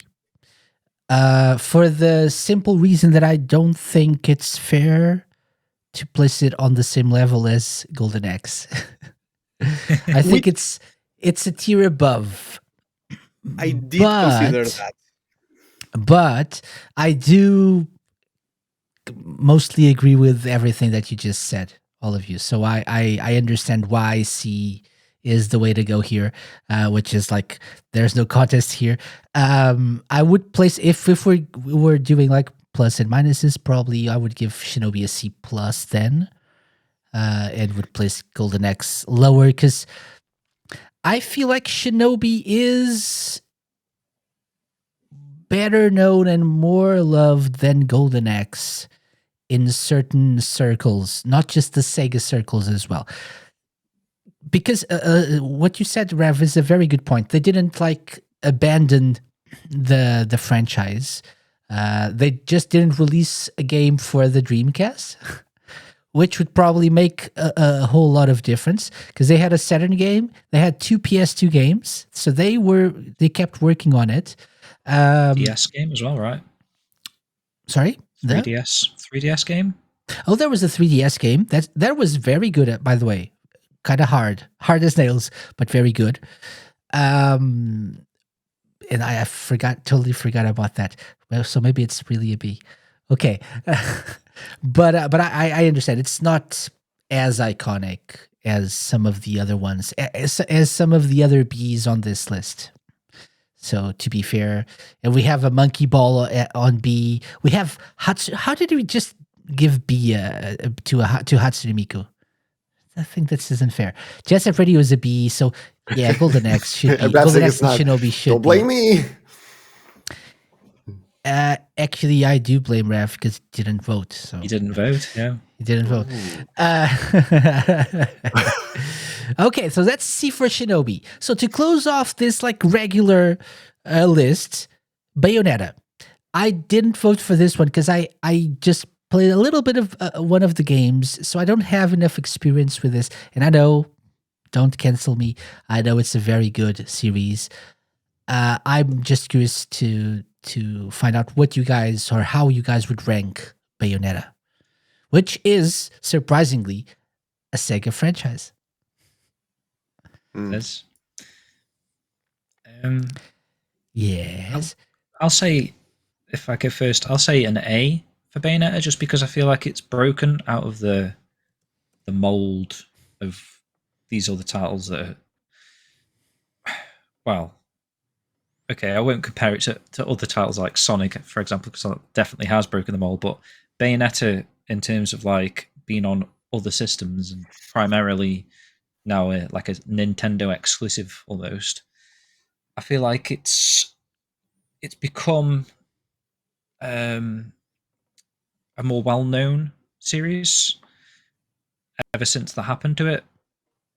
obviously the original was quite beloved back in the day. I got it on the Xbox 360. I loved it. I thought, it's finally like a brand new Sega IP at the time that was a quality game amongst some poorer Sega releases. Bayonetta was like hitting home, and that's obviously got that sort of Platinum Games coat of paint to it that's made quite a lot of successful beat 'em up type of like 3D action fighting. They're well known for that sort of thing. And then it moved to the Nintendo console. Would it be Wii U? I think, right? Yeah. When Bayonetta 2, that Bayonetta was an 2, exclusive. And then with obviously they Nintendo re-released. publishing. Yeah, they re-released Bayonetta 1 as well, and just more people got to play it, I guess, and experience it. And I think because of the sort of the shock value, because Wii U. Well, I'm just thinking because of the sort of sexualized shock value that Bayonetta's got as well. It's sort of Nintendo being primarily a kids focus thing. Maybe it was a bit like getting a nudie magazine as a teenager. It's got that kind of like quality to it that it's more people lean towards it, if you know what I mean, because on a Nintendo console, because there's a little bit of risque-ness about it. And talk about Marios it, and right? stuff like that. Yeah, for sure. So I think that helped it, and arguably she's like quite a well-known character now. Just in general, like everyone knows who Bayonetta is, right? Perhaps not everyone, but I think a lot more people know Bayonetta than certainly more non-Sega fans than other franchises that we're talking about here. Mm-hmm. Mm-hmm.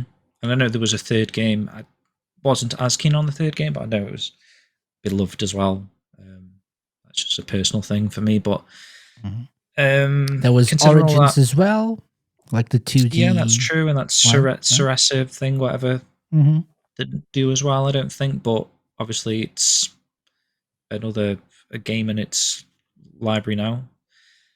Yeah, I think it's still a thriving series. I'm not sure if there's going to be a Bayonetta 4, but it feels like they probably will. So I'd probably give it an A. Makes sense. Lime or Ravsieg? I would kind of like from what I've seen of it. I was also kind of like between like a B or an A because it's definitely a well-known character, and I feel like I've heard about it enough that in that case I feel like I can kind of judge that. At least that's my feeling about it. And from what I've seen, it definitely seems to have all of those like A quality features that would rank it that way. So like that's like my first impression about it. I probably shouldn't judge it since I actually haven't played it. But like that's my impression at least of it. So like if I played it, I would probably rank it like a B or an A.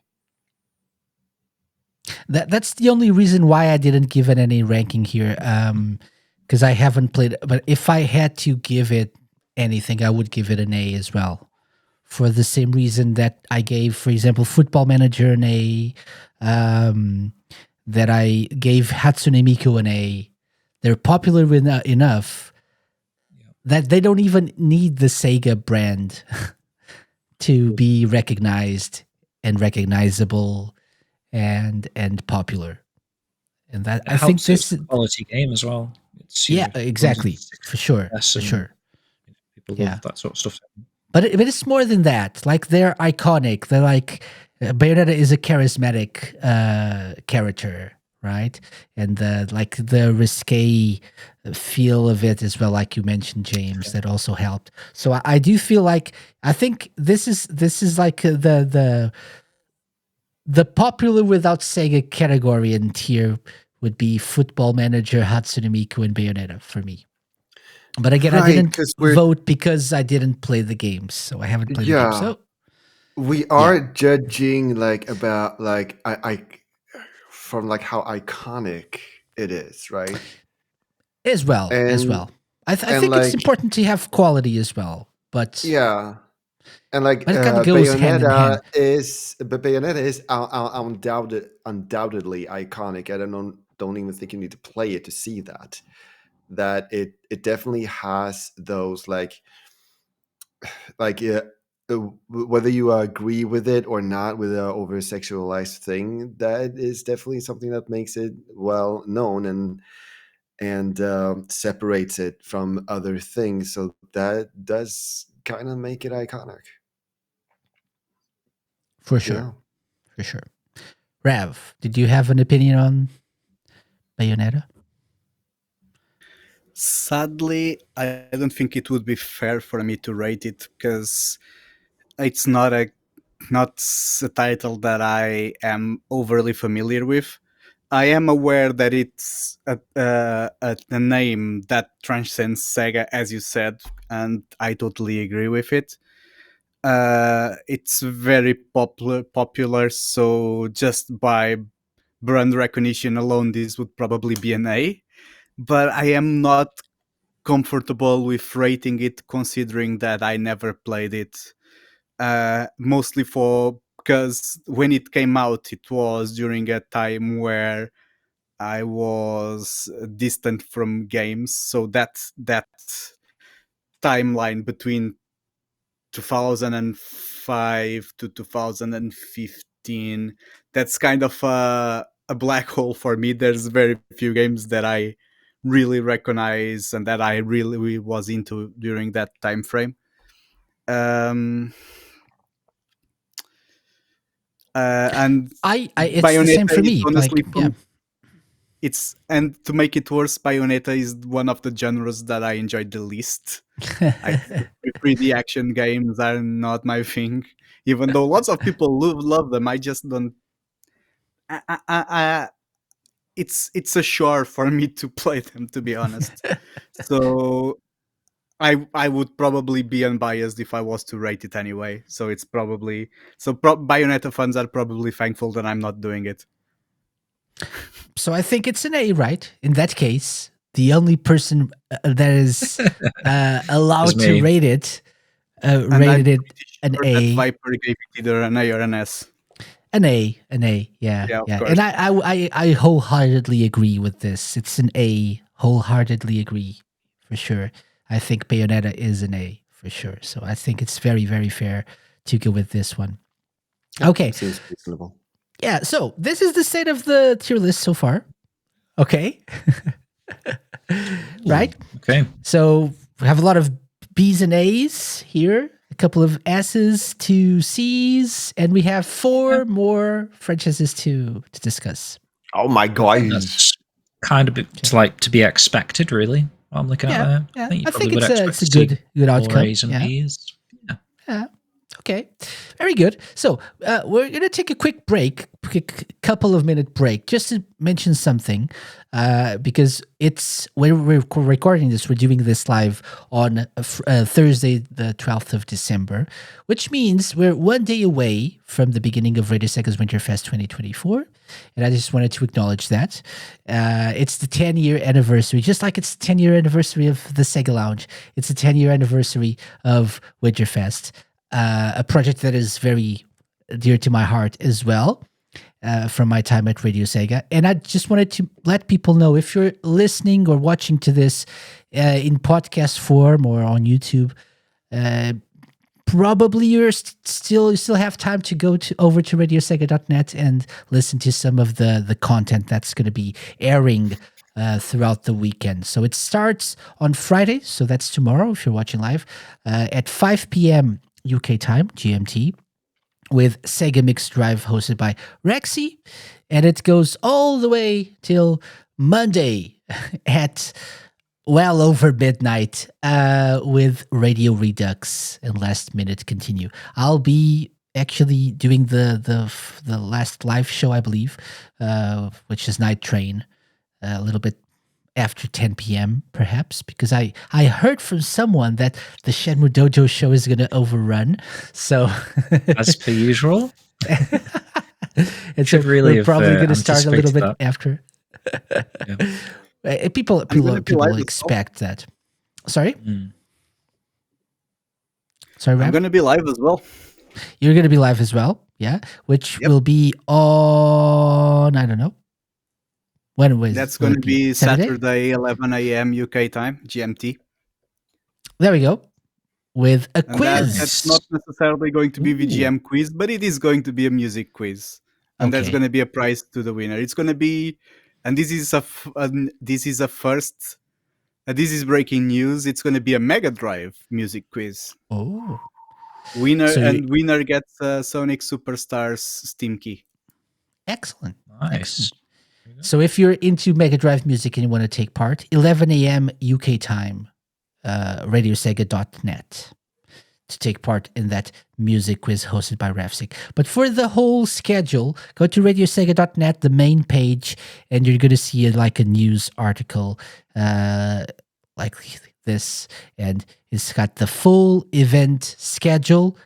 If anything changes throughout the weekend, this is the place to go and check whatever changes have been made to the schedule. So Radio Sega's Winterfest 2024 celebrating 10 years. Wow, it's been so long. We're getting really, really old, and it's honestly kind of cool and sad, but cool. Okay, back to our tier list, everyone. Ooh, we got the fun stuff now. So I asked each of you guys to add a franchise that was not on the list for us to rate as well.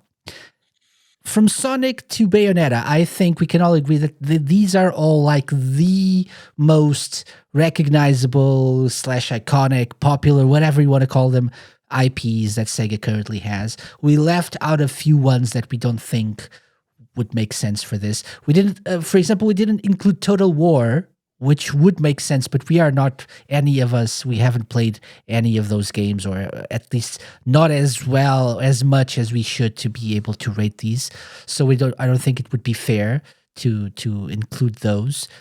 So now we are going to go with the ones that each of us picked.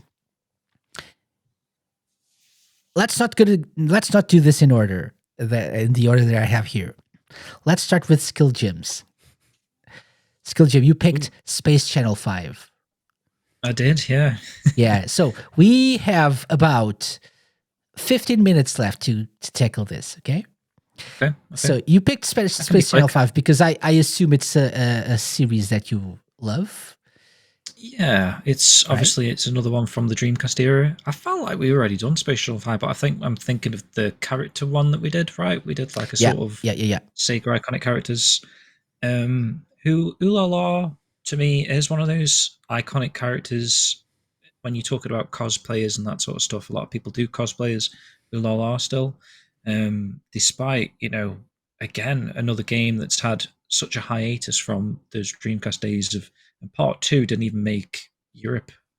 It was like a Japanese exclusive on the Dreamcast, right? I know it was then included in the Steam pack, where it's like that was the first time I'd actually played part 2.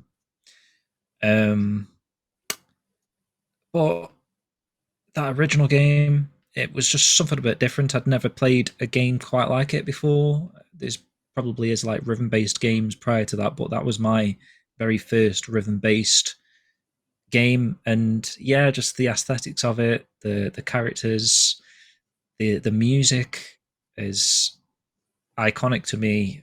And it's got Michael Jackson in, which I said before is like, it just makes it an instant A for me that it's got Michael Jackson in it, because he's such an iconic person to me. And the fact and that an he's iconic in that Sega game, character as well. Yeah, exactly. Right. Just adds an extra rank to it.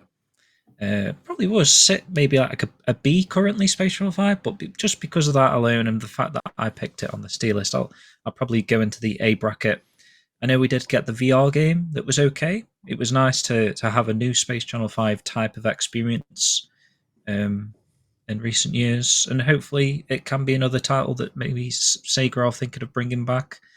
I'm not sure if gameplay wise it would ever be a massive hit, because it's like a very particular type of game, sort of in the same vein as a Hatsune Miku type of game, in a sense, with the rhythm And basedness. those are quite popular. And those are quite popular, true. Nice. Seeing Michael Jackson dance there. Yeah, it's a hard one to call, Space Shuttle 5. I don't know how successful a new game would be. I think it does hold merit. Like, I do think a lot of people recognize the character of Rulaldar and know the name, in a similar sort of vein as they would with Crazy Taxi, Jet Set Radio. I feel like it's amongst those type of games, in terms of name.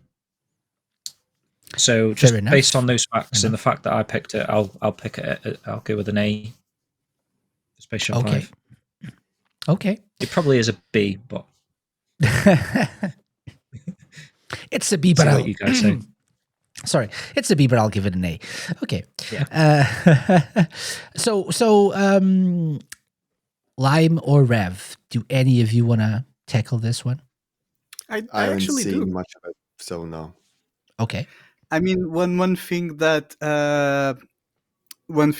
really shows to, and yes, and I totally agree, and that's something that I was gonna bring up as well, James. That it's kind of on the same boat as both Jet Set Radio and Crazy Taxi, as in it was one of those Dreamcast titles or titles from the Dreamcast era that made an impression that still lasts to this day.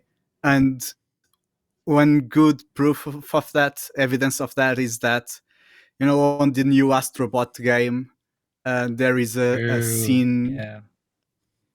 There is a scene where there's tons of bots inspired by multiple games, and there is actually an Ulala bot there. And there were plenty of people, even youngsters, people who were definitely really young, if born already, but by the time Space Channel 5 came, who were like, "Wow, that's Ulala, amazing!" Oh, really? Yeah, it shows just how timeless the game is, even though it's not one that we usually think a lot of. So honestly, I honestly would struggle to rate it higher than Crazy Taxi, because even though it's got a similar kind of impact, I think it's not to the same extent as Crazy Taxi, let alone Jet Set Radio. So I was on the fence between a B and a C, but I ended up going for a B. I think Space Channel 5 deserves a B. Okay. 5 points. I'm gonna be quick about it. I give it a B. I think it's fair. I get what James, or where James is coming from with this. I do associate Ulala and Space Channel 5 with the Dreamcast. It's very near and dear to my heart as well. I believe it was also like my first real rhythm game that I've ever played. And I haven't played the VR one. Was hoping to get a non-VR version of it, but sadly never happened. But I do hope that Sega in some way or another brings back Space Channel 5, and even just like a crossover with Hatsune Miku would be nice. Just a thought, like the two iconic rhythm game legends crossing over. Puyo Puyo Tetris, and now we have Hatsune Space Channel Miku. I don't know. So B, A, B, I think that makes it a B, right? I think that's the rating we're going to go with for Space Channel 5. Okay, that's it. That's the first one. Moving swiftly on, Virtual On, Rev. You picked Virtual On, which I did. I'm going to just flat out say, apart from a few sessions in Yakuza games or Like a Dragon games, haven't really played much. So how do you rank this? Honestly, I could have when you asked me for which franchise I'd like to add. The first two titles that came to mind were Sega Rally and Daytona USA. But then I thought, I mean, there's definitely going to be people who are going for that. But for Virtual On, if you don't ask someone Japanese, they're probably not. But it's going to be a B for me. And because, well, I am aware that realistically it's not as big as the ones we've rated A and S, not even in Japan. And believe me, and the biggest reason why I chose Virtual On is because I wanted to bring some awareness to the listeners of how big it is in Japan. Because I'm not joking that just a couple of months ago they opened like a huge museum for Virtual On, like 100 kilometers away from Tokyo or whatever it Nice. was. They still produce twin sticks that's to this day for people to play Virtual On. Like 99% of those people are Japanese because it's still huge in Japan. They still produce twin sticks and they always sell out immediately. People are always going for that. If you go to the newest collections released on the PS4 and the PS5, if you try to play them online, you are always going to find tons of Japanese people who are playing it online. Mhm. If you go to Japanese Sega stores online and even on the internet, Virtual On is one of the franchises that's featured the most in there. You go to multiple other Japanese specific games like Super Robot Wars, and there were a few other on Steam that eventually I forgot. But Virtual On does lots of collabs with them. I think it was on Phantasy Star Online too as well. Virtual On does a lot of collabs with all of those, and it's always extremely successful. You see Virtual On mech robots on tons of Japanese games. I don't get why Virtual On is not more popular over here because it's like it's a game about like giant mechs or something. I know it's not really mechs, but people love that kind of stuff, like Transformers, like the giant robots fighting. Yeah, but maybe was like fur of its time, right? As well. But I mean, they haven't Saturn really tried wasn't really releasing. that popular here as well. And sorry, I mean, So on they- the Saturn days, it kind of was. yeah. Pretty popular back in the Saturn, yeah. Okay. But I do think a B is fair. I'm not going to vote for or rank this, but I do believe B is fair enough. I don't know if I would rank it higher than Shinobi or Samba de Amigo. But Well, I do, and I will. Okay. Lime But or James? Do you want to give me your... Can I just go for one little bit? It's not just that, but it's Yeah. gonna be quick. I promise, Casey. It's gonna be less than a minute. I also feel that it symbolizes the mid 90s / Model 2 / Saturn era for Sega, where it's so bright, it's so cheerful, the blue skies, and the music is so upbeat, and it just brings a smile to your face if you're playing it. And the music is extremely unique. It's kind of a robotic synth, but cheerful and soft. It's not the kind of music that you can hear in. I don't think I've ever heard that kind of instrumentalization in any other game. I think it's So it's very unique, really and its people own should listen to it. thing. You immediately Exactly, recognize it. and that's it. Okay. James or Lime? Anything to add? I mean, seeing how Ravsieg is selling it, I might just give it an A without An having heard S, of it. an S. But Yeah. no, I've never heard of it, so I can't judge. Okay. I like what Rav was saying about how popular it is in Japan, because I think you do kind of have to take that into account, that despite it not really being that successful over here, it is successful somewhere. So when you're thinking of it on the merits of the series as a whole, definitely got to take that into account. Having said that, though, they, like what you said, Casey, they haven't really tried to market a virtual on game since the Saturn era over here. It's one that was like I don't know. You if it was had like a an cartoony looking Xbox RPG. release, right? Like Xbox Arcade. It's like an arcade, yeah. But that was Didn't it one release that Oratory remade Tangram? the original. That's the same game as the Dreamcast one. That's Yeah, it's the Oratory Dreamcast one. Tangram. Yeah. That's a Model 3 original. So they did, but it's a very different Sega now. If they did it now, I mean, because you can't even say it's big because they use it for the Yakuza games. They've been releasing everything at this point, so I don't think that's a good measure to evaluate Sorry, that. Casey. Yeah. Sorry, Casey. I just remembered something. So there was But virtual I on agree with Mars the B. You don't have to sell me on this. on the I US. agree with the B. Okay. On Mars. I'm just trying to see if anyone disagrees or not, because Yeah, I do think a it B was is just, fair enough. One more bit of info, but yeah, I'm dragging this too long. If I don't have half a minute more, I'm gonna stop. Okay, but anything else, James? Would No. you bring this down? I might do, actually. I might.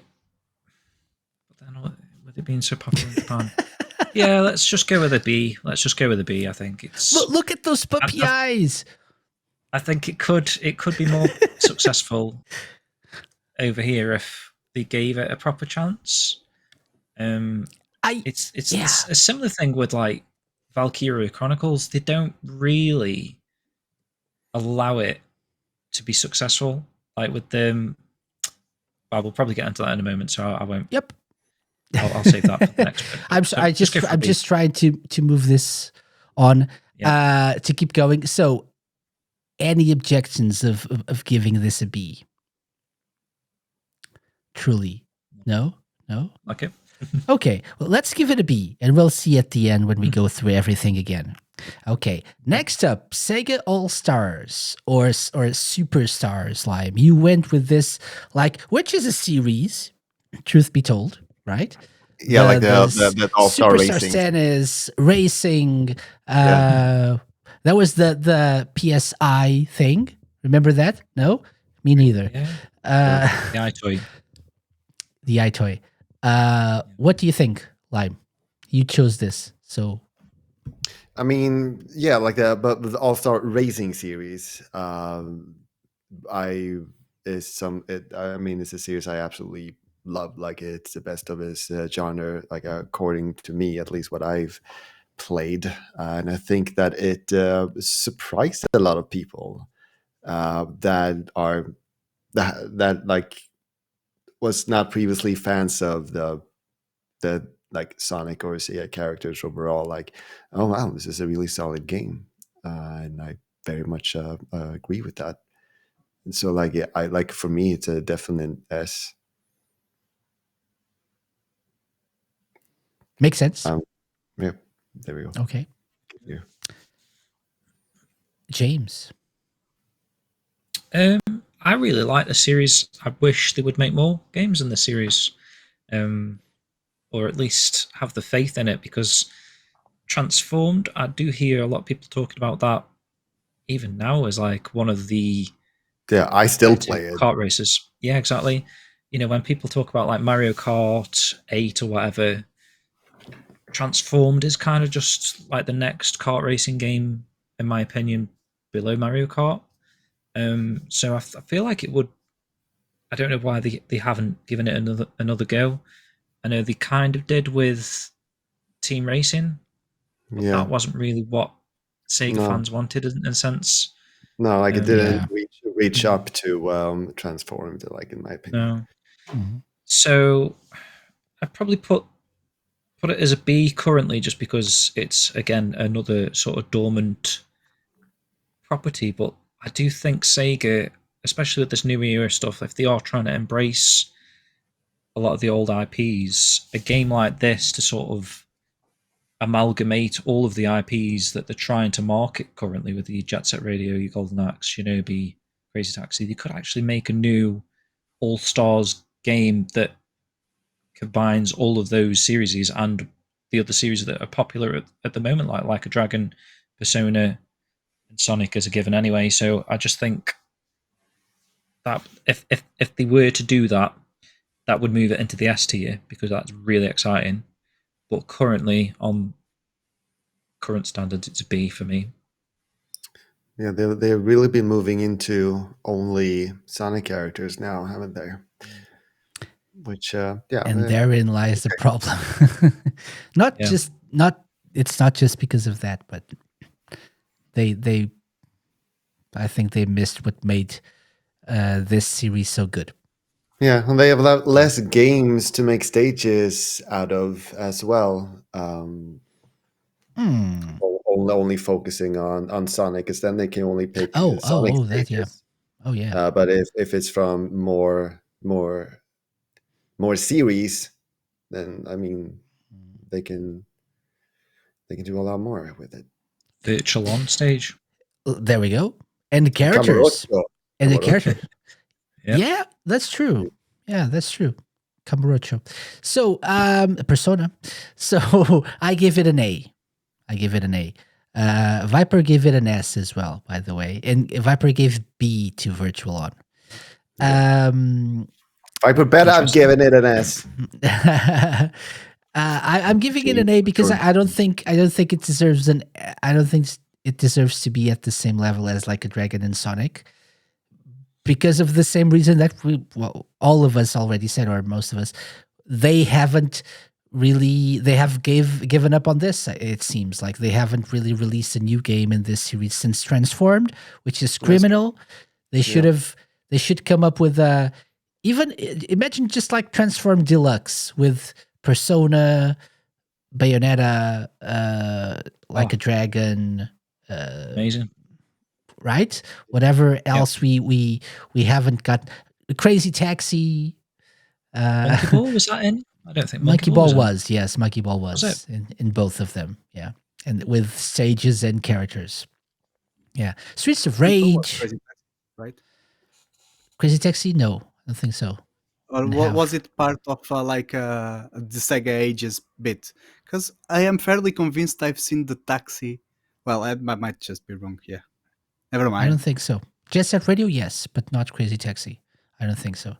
I could be wrong, but I do think that they have a lot of stuff to work with now, including the franchises that we just discussed, like Virtual On and Valkyrie Chronicles. We'll talk about next. So it would be a nice idea to create something new, even if it's just like more content on top of what Transformed was. Because I don't think you can improve on the Transformed formula too much unless they come up with like a new gameplay gimmick.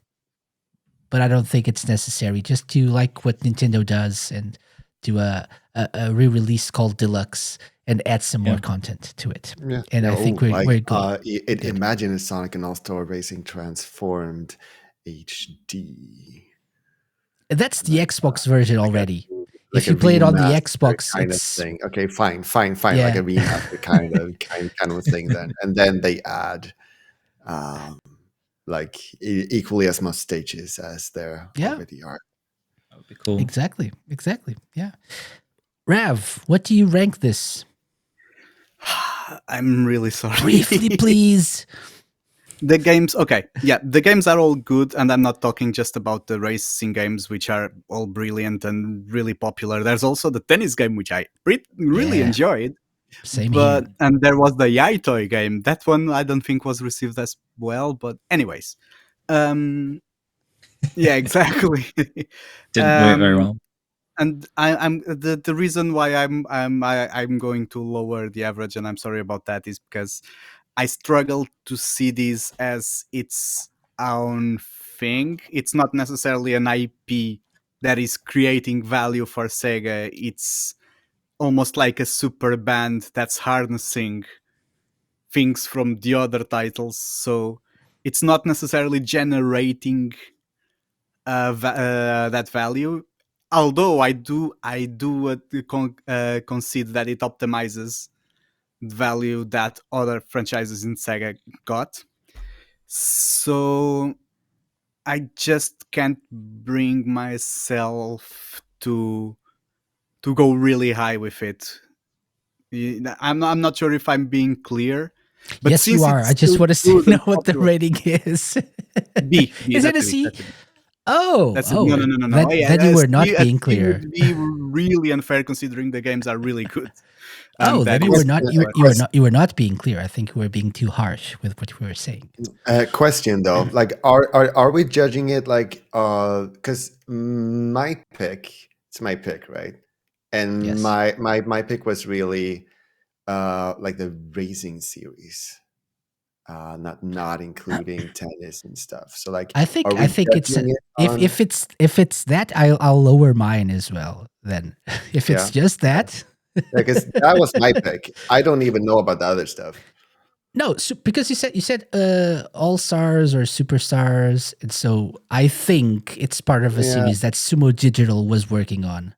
Yeah, I okay. Like consider what even Team Sonic what I Racing, but meant that's more Sonic.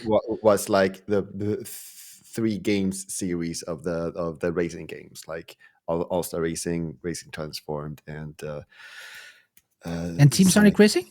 Yeah. Yes. Oh, in that case, maybe I'll lower mine because I was not considering Team Sonic Racing here. It would lower the average for me. Yeah. But you were considering the tennis game then. I was. That's what I yes, 'cause meant. that's what I said. That's what I said. What I meant. The with iToy as well. my pick. Yeah. But I the average at this point, so we have an A, a B, an S, and a B. I think it's A, right? Okay. And I think it's a fair assessment if we go Definitely with be an an S A. if they did a new or continue the series for me. If they went back to it, even as just the racing game, which is like the most popular for sure, but I think it could rival Mario Kart.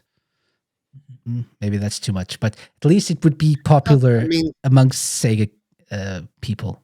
yeah. I mean, Yeah. Mario Kart has definitely been like more consistent with the Yeah. quality. I guess I would still prefer Transformed over Mario Kart 8. Not with the quality, I think with the releases and how long it's been active, right? Yeah. Yeah. Okay, so that leaves us with Valkyria Chronicles last because it's my pick, so I went last. And I'm gonna be honest about this. I consider this to be an A rank, A tier game, but I give it a B as a way of being fair here.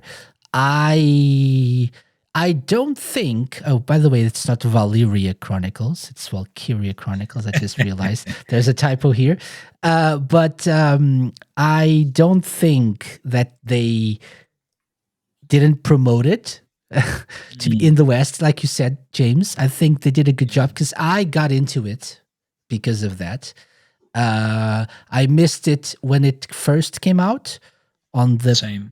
PS3, I believe, but then they re-released it, and then I on the PS4, and I played it then, and then I played it on the Switch, and then I played it on Steam, and it's one of those games that I have all the versions of. The thing is, then the second game came out on the PSP, which hurt it, I believe. The third game was Japan exclusive, which really hurt it here. But then they brought out PSP Valkyria exclusive, Chronicles 4. Sorry? And On the Vita. 3 was PSP exclusive No, as well, PSP, other than PSP. being a Japan exclusive. Yeah, which also hurt it. But it shouldn't because the PSP was really popular in Japan. And the PSP and the Vita were very good systems for like RPG fans. So yeah. But then they came out with 4, which is a brilliant game, but I think it was a little bit too late because Revolution, which no one remembers, was like an action RPG that was really, really not that great. I'm sorry to say.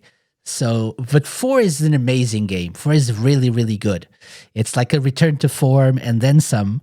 and and people, unfortunately, it probably came out at a time where people were playing other things. I don't remember when it came out. Was it like 2019? I Which need Can't to one? look remember. it up. Uh, Four. Or 2018 maybe, 18? Okay, yeah. because Um, yeah, I think that was late 18. probably. And so I think if they were promoting their games, marketing their games as they are now, we would probably be looking at a higher ranking game here or series. It was early 2018, March 2018, at least initial release date. And I urge anyone listening to this to play Valkyrie Chronicles 4.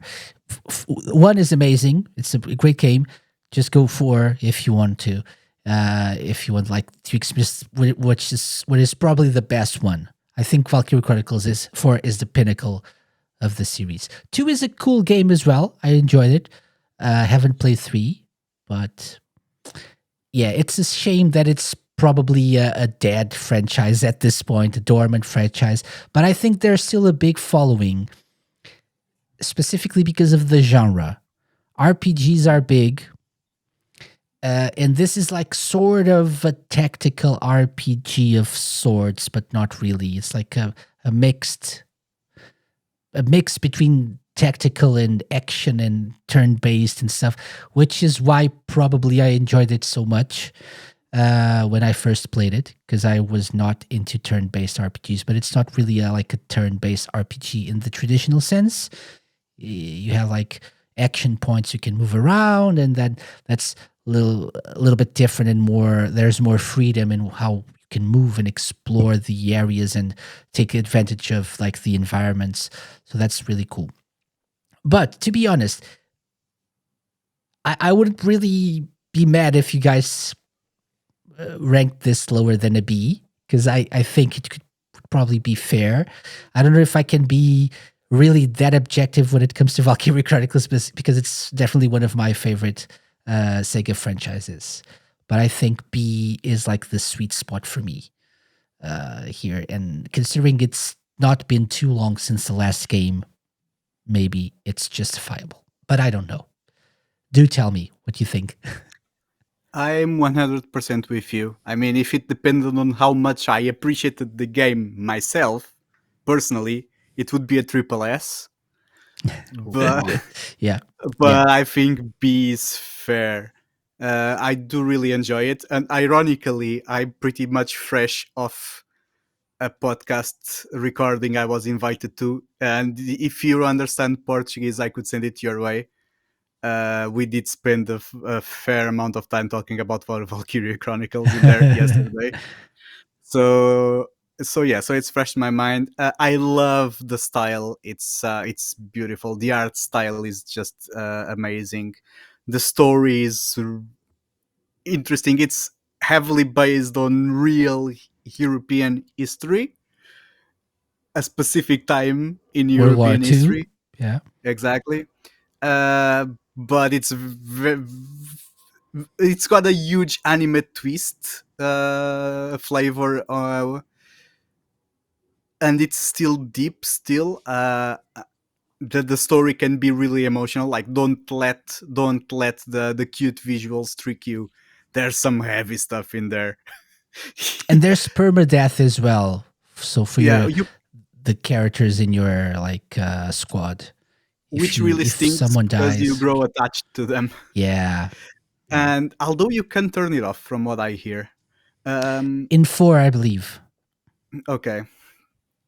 But the thing is that even though 1 and 4 were both received very well and they're brilliant games, they're really underrated gems, honestly. If you like a bit of strategy on your anime style RPG game, that is for you.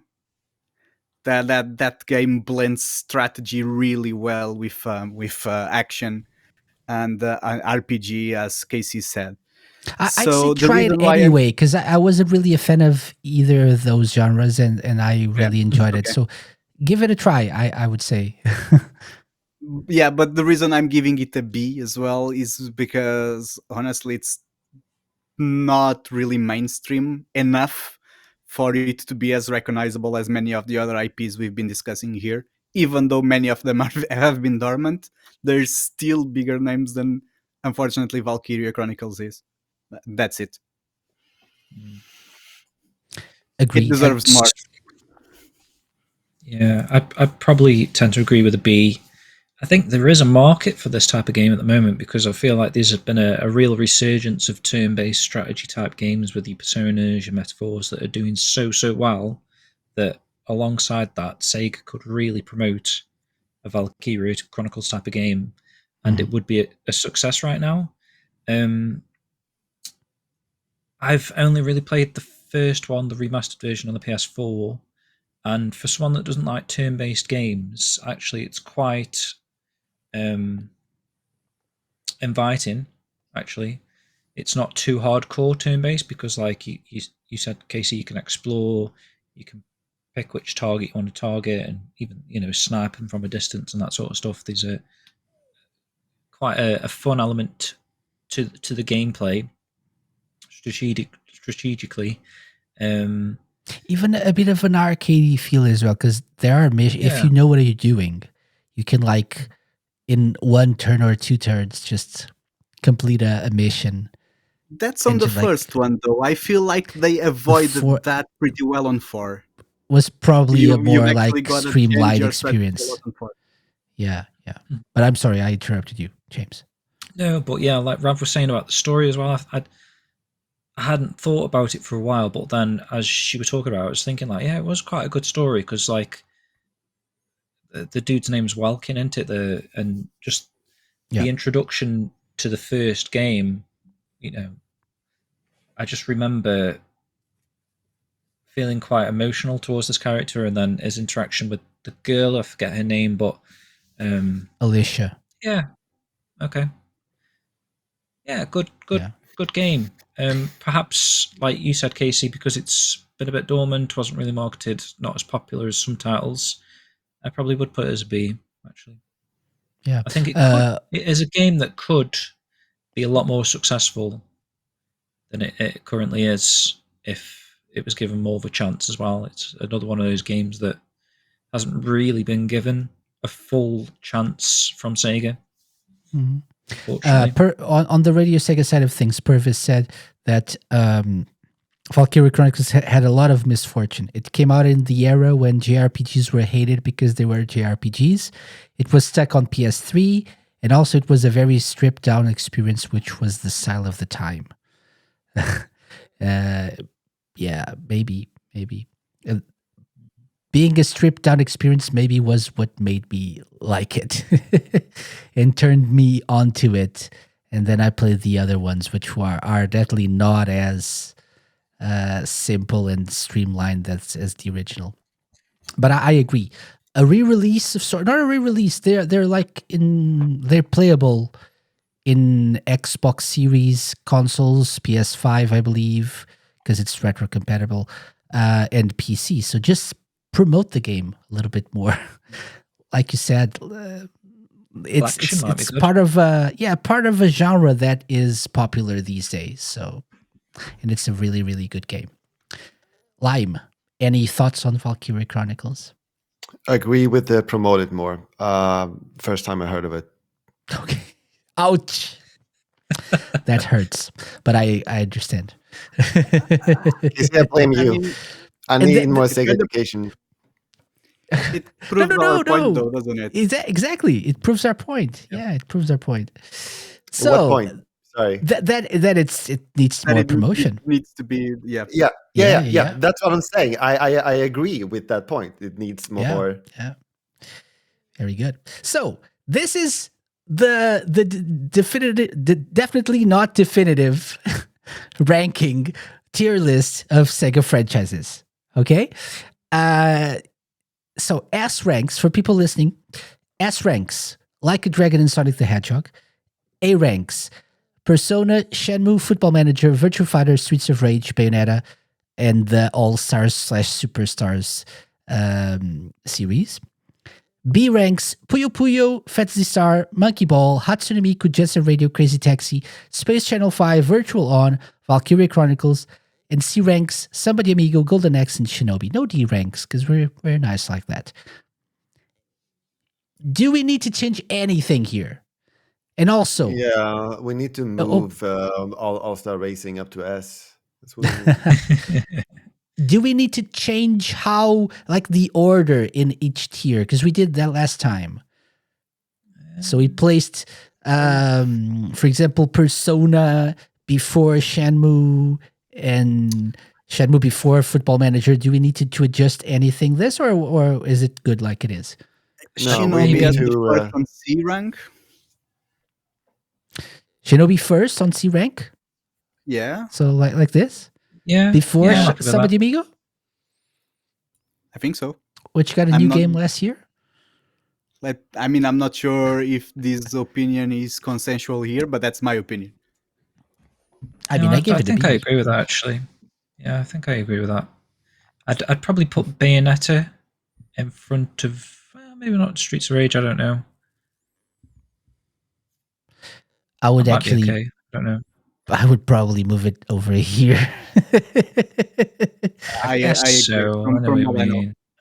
If Yeah. we're being honest. But I don't know. I'm fine mean, with this, so You can put it anywhere They're after all- Shenmue if you they're like. all they're all A ranks, so it's okay. I think it's a fair list, to be honest. I think we've just sold Sega there. Yeah. I think yeah. This is we solved with the Sega puzzle. That's it. We fixed Sega for them. So and so what they should do now is invert this and start releasing games from the C tier up. So we have a new Shinobi coming So up. all of We have a them. new Golden Axe. Yeah, we had a Seba de Amigo last year. So now we need more Valkyrie Chronicles, more Virtual On, Space Channel 5, Crazy Taxi, Jet Set Radio, Hatsune Miku, Monkey Ball, Fantasy Star, and Puyo Puyo. That's it. And leave the other ones for later. Well, maybe more Shenmue.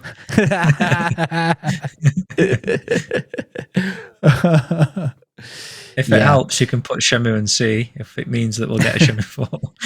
Yeah, so you heard it here first. Shenmue gets D. So it's go. Yeah. So I think it's cool. I think it's cool. So after like 4 hours of discussing this tier list between 2 episodes in the span of 9 months, we achieved the impossible. We came up with the definitely not definitive and definitely not official Sega franchise tier list. Well done, guys. Good job. Good job. Oh, this is If- official. Signed by Sega. Definitely. Signed by Sega. Sega. The man called Sega went there. It's Sega. Okay. Thank you, Mr. Sega. So, guys, first of all, thank you very much for joining me for this discussion. Always appreciated that you guys take the time to have these chats with me. I also wanted to invite whoever's listening or watching to tell us why we are wrong. So why should Shenmue be an S tier game? Why, Purvis, should All Stars Racing be a B? Purvis on Radio Sega is saying that. So why? Do tell us. Do leave us a comment on the YouTube video, for example. Explain your reasoning, and maybe you're right. Maybe we need to change this next year or something. We'll see what happens with the new era stuff as well. Maybe we'll change our minds sometime. But that's it for this week's episode. I just wanted to give you guys a chance to tell us what you're working on and where people can find you. Let's start with James. Yo. I am SkillJim. You can find me mainly on ShenmueDojo.com. We're actually taking part in the Winterfest that Casey promoted a little bit earlier. We're just before Casey's Night Train. So that is 8 p.m. Choo-choo. on... Is that this coming Monday? Yes, It is that early, right? Yeah. Crikey. Yeah, Christmas is fast approaching. But yeah, if you want to listen to me and Matt chat to George Kitchen about the upcoming Dreams of Saturn 2.0, which is an awesome Shenmue fan game, It looks incredible and can't wait to play that. Then definitely check that out. Always like a nice, fun little time with the Christmas show. So yeah, definitely check that out. Other than that, I don't know. I'm shipping Shimmy World issue 3s if anyone's bought one. Yes. So You're I'm shipping in the process of that. Oh my god, where did I put it? Oh my god, the pin. Pin. It's on the floor. I'll pick it up. Okay, All you have been one gone there. now, Casey. Okay, there we go. 24th It's here. anniversary of the dojo. Yes, yes. Been So in there you go. There you go. And thank you very much, James, for Thank you. joining us. Yeah. Live. Appreciate it. Hi. Yeah, I am Lime Reversed on Twitch. I'm proud to say that I very recently ended a 4-year journey of 100%ing all main console Sonic games. So yeah, that was definitely a feat, and I'm very, very proud of that one. So what's next? Well, we've seen throughout this series that I need some SEGA education.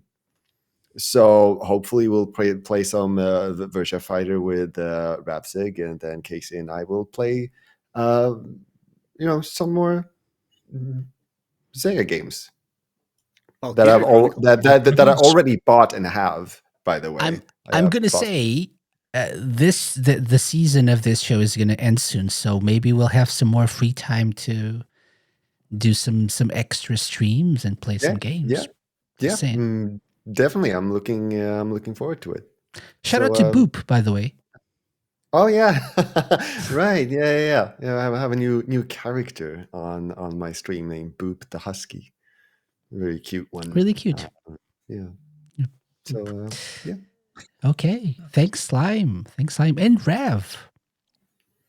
As for me, you can find me on pretty much all social media there is. It's always going to be Ravsieg, Ravsieg.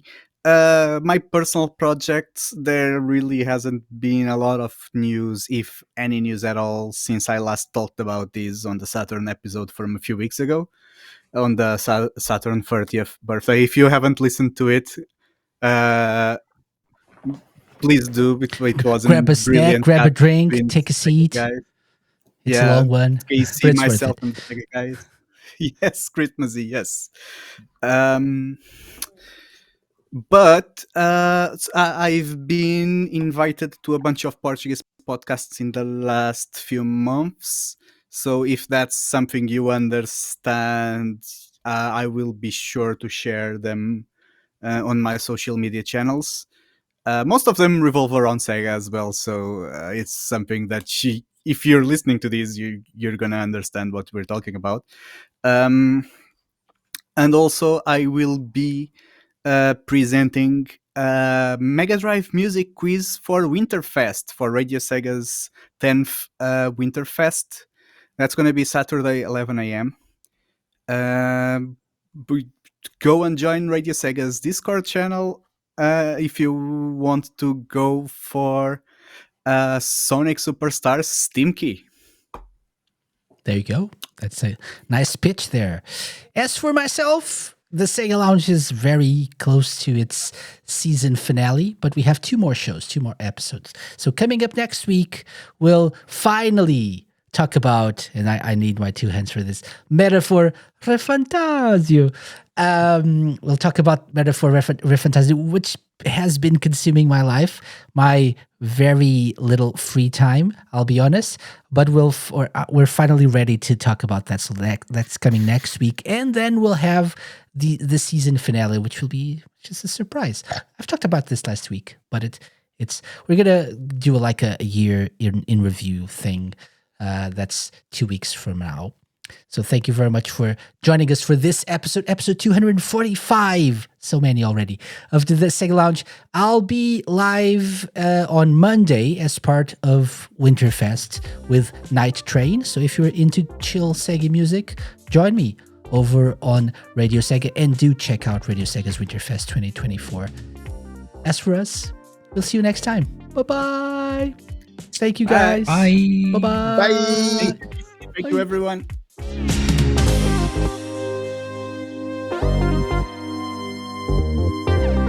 The Sega Lounge, hosted by me, KC, and part of Radio Sega's network of live shows and podcasts. Theme song and incidental music by OSC. Got any suggestions? Drop me an email to podcast@thesegalounge.com. Find us at The Sega Lounge on X, Twitter, and Instagram, at thesegalounge.com on Blue Sky, and be sure to check out our Twitch and YouTube channel for live video content. You can find previous episodes of the show by going to thesegalounge.com, on the TerraPlayer app, and wherever you listen to podcasts.